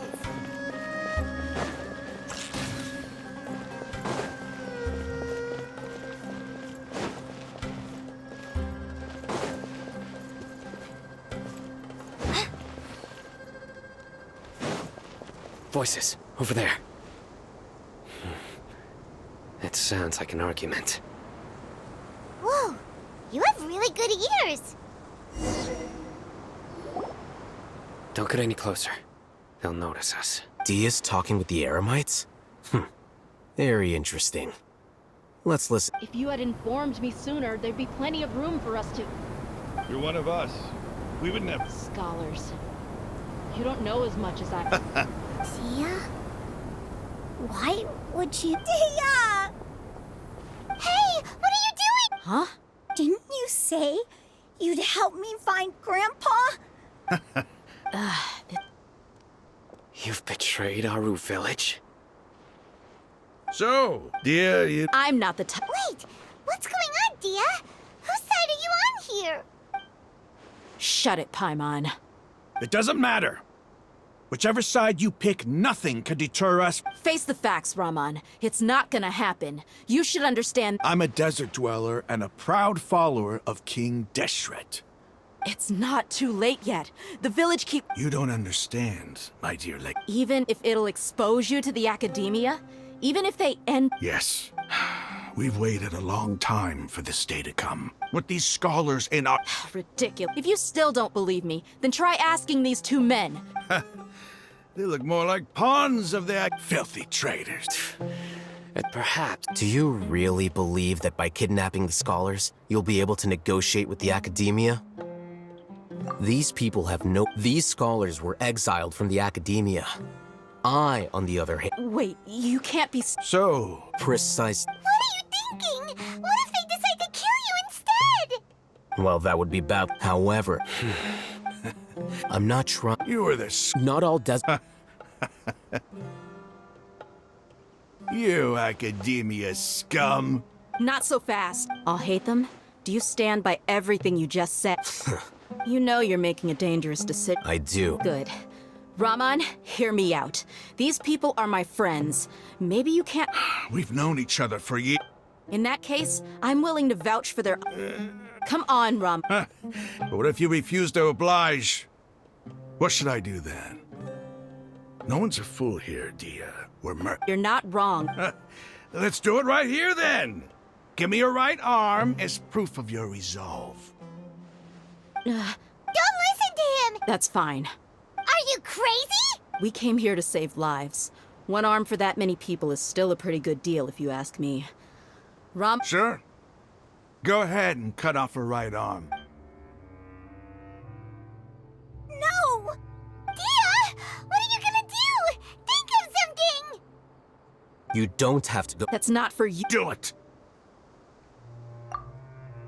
Dia!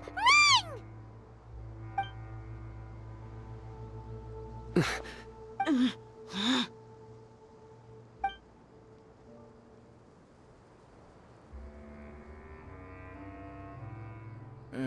Stop! What's wrong? Flame Mane, you and I are both desert folk. Cutting up. You've shown me that you're serious. Go on now.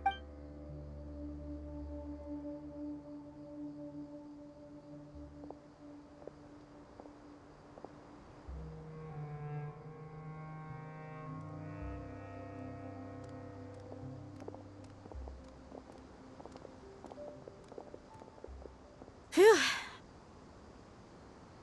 I was really counting. Dia! That? What? Then I just have to hold my claymore with my left arm. Okay. Don't ever make a promise like that again. I can do if it came down to it. I don't doubt it, Sino. Even if we got... I'm sorry, Dia. I should have stayed... It's okay. I promised you I'd help find... Whatever it takes? You just... Huh? Are you... The Eremites... Why does it feel like he's using his praise for me as an excuse to brag about himself? Okay.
Giddy up!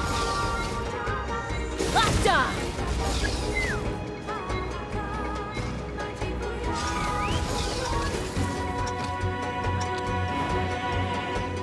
Giddy up!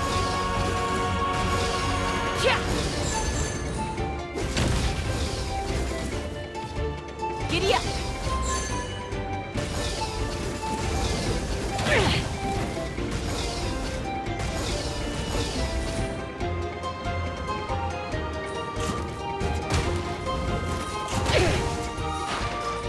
Take me up!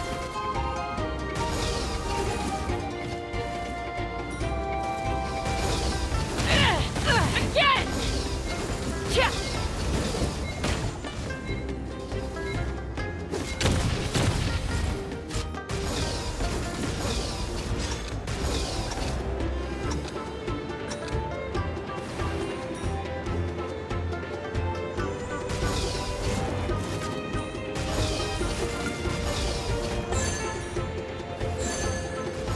Giddy up! Yeah!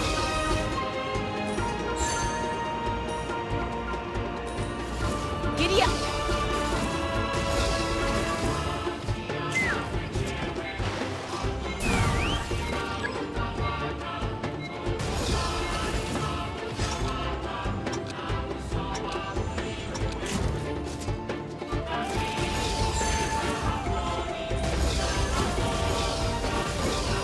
Locked on! Mozart!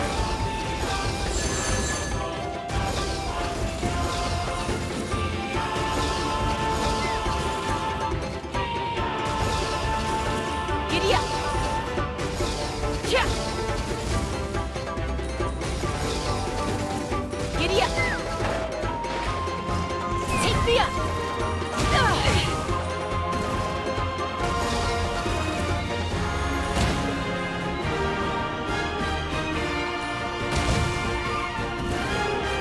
Yeah!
love Spina di Rosula's logo. It was designed by my mother. Have you noticed how it...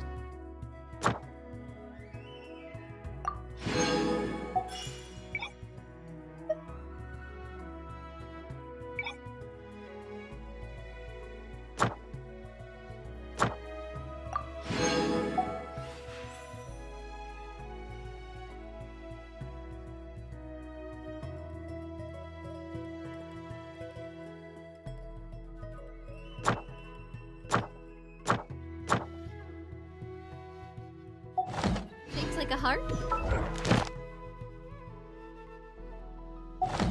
My time with the Spina has taught me that carrying an unreliable weapon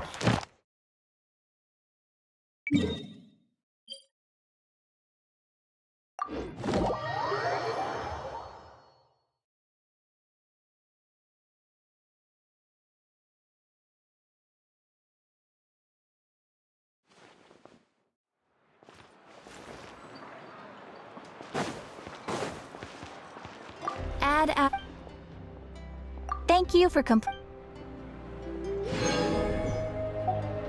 Ad Astra.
I do love Spina.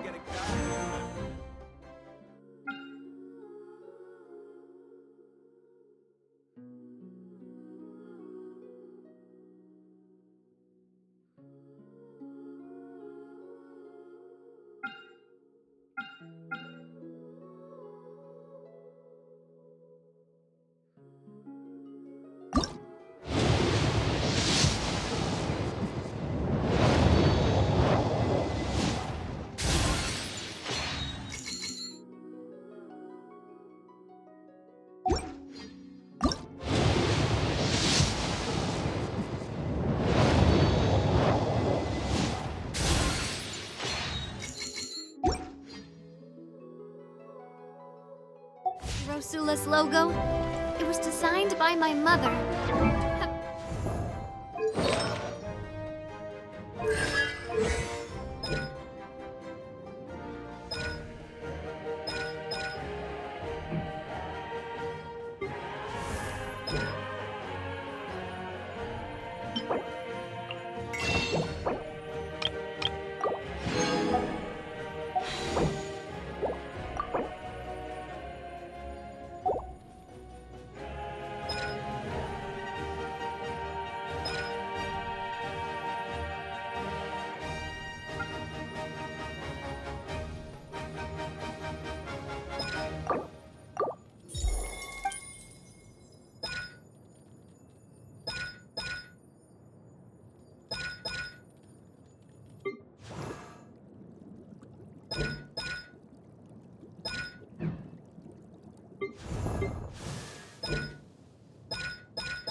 You noticed how it's shaped like a heart?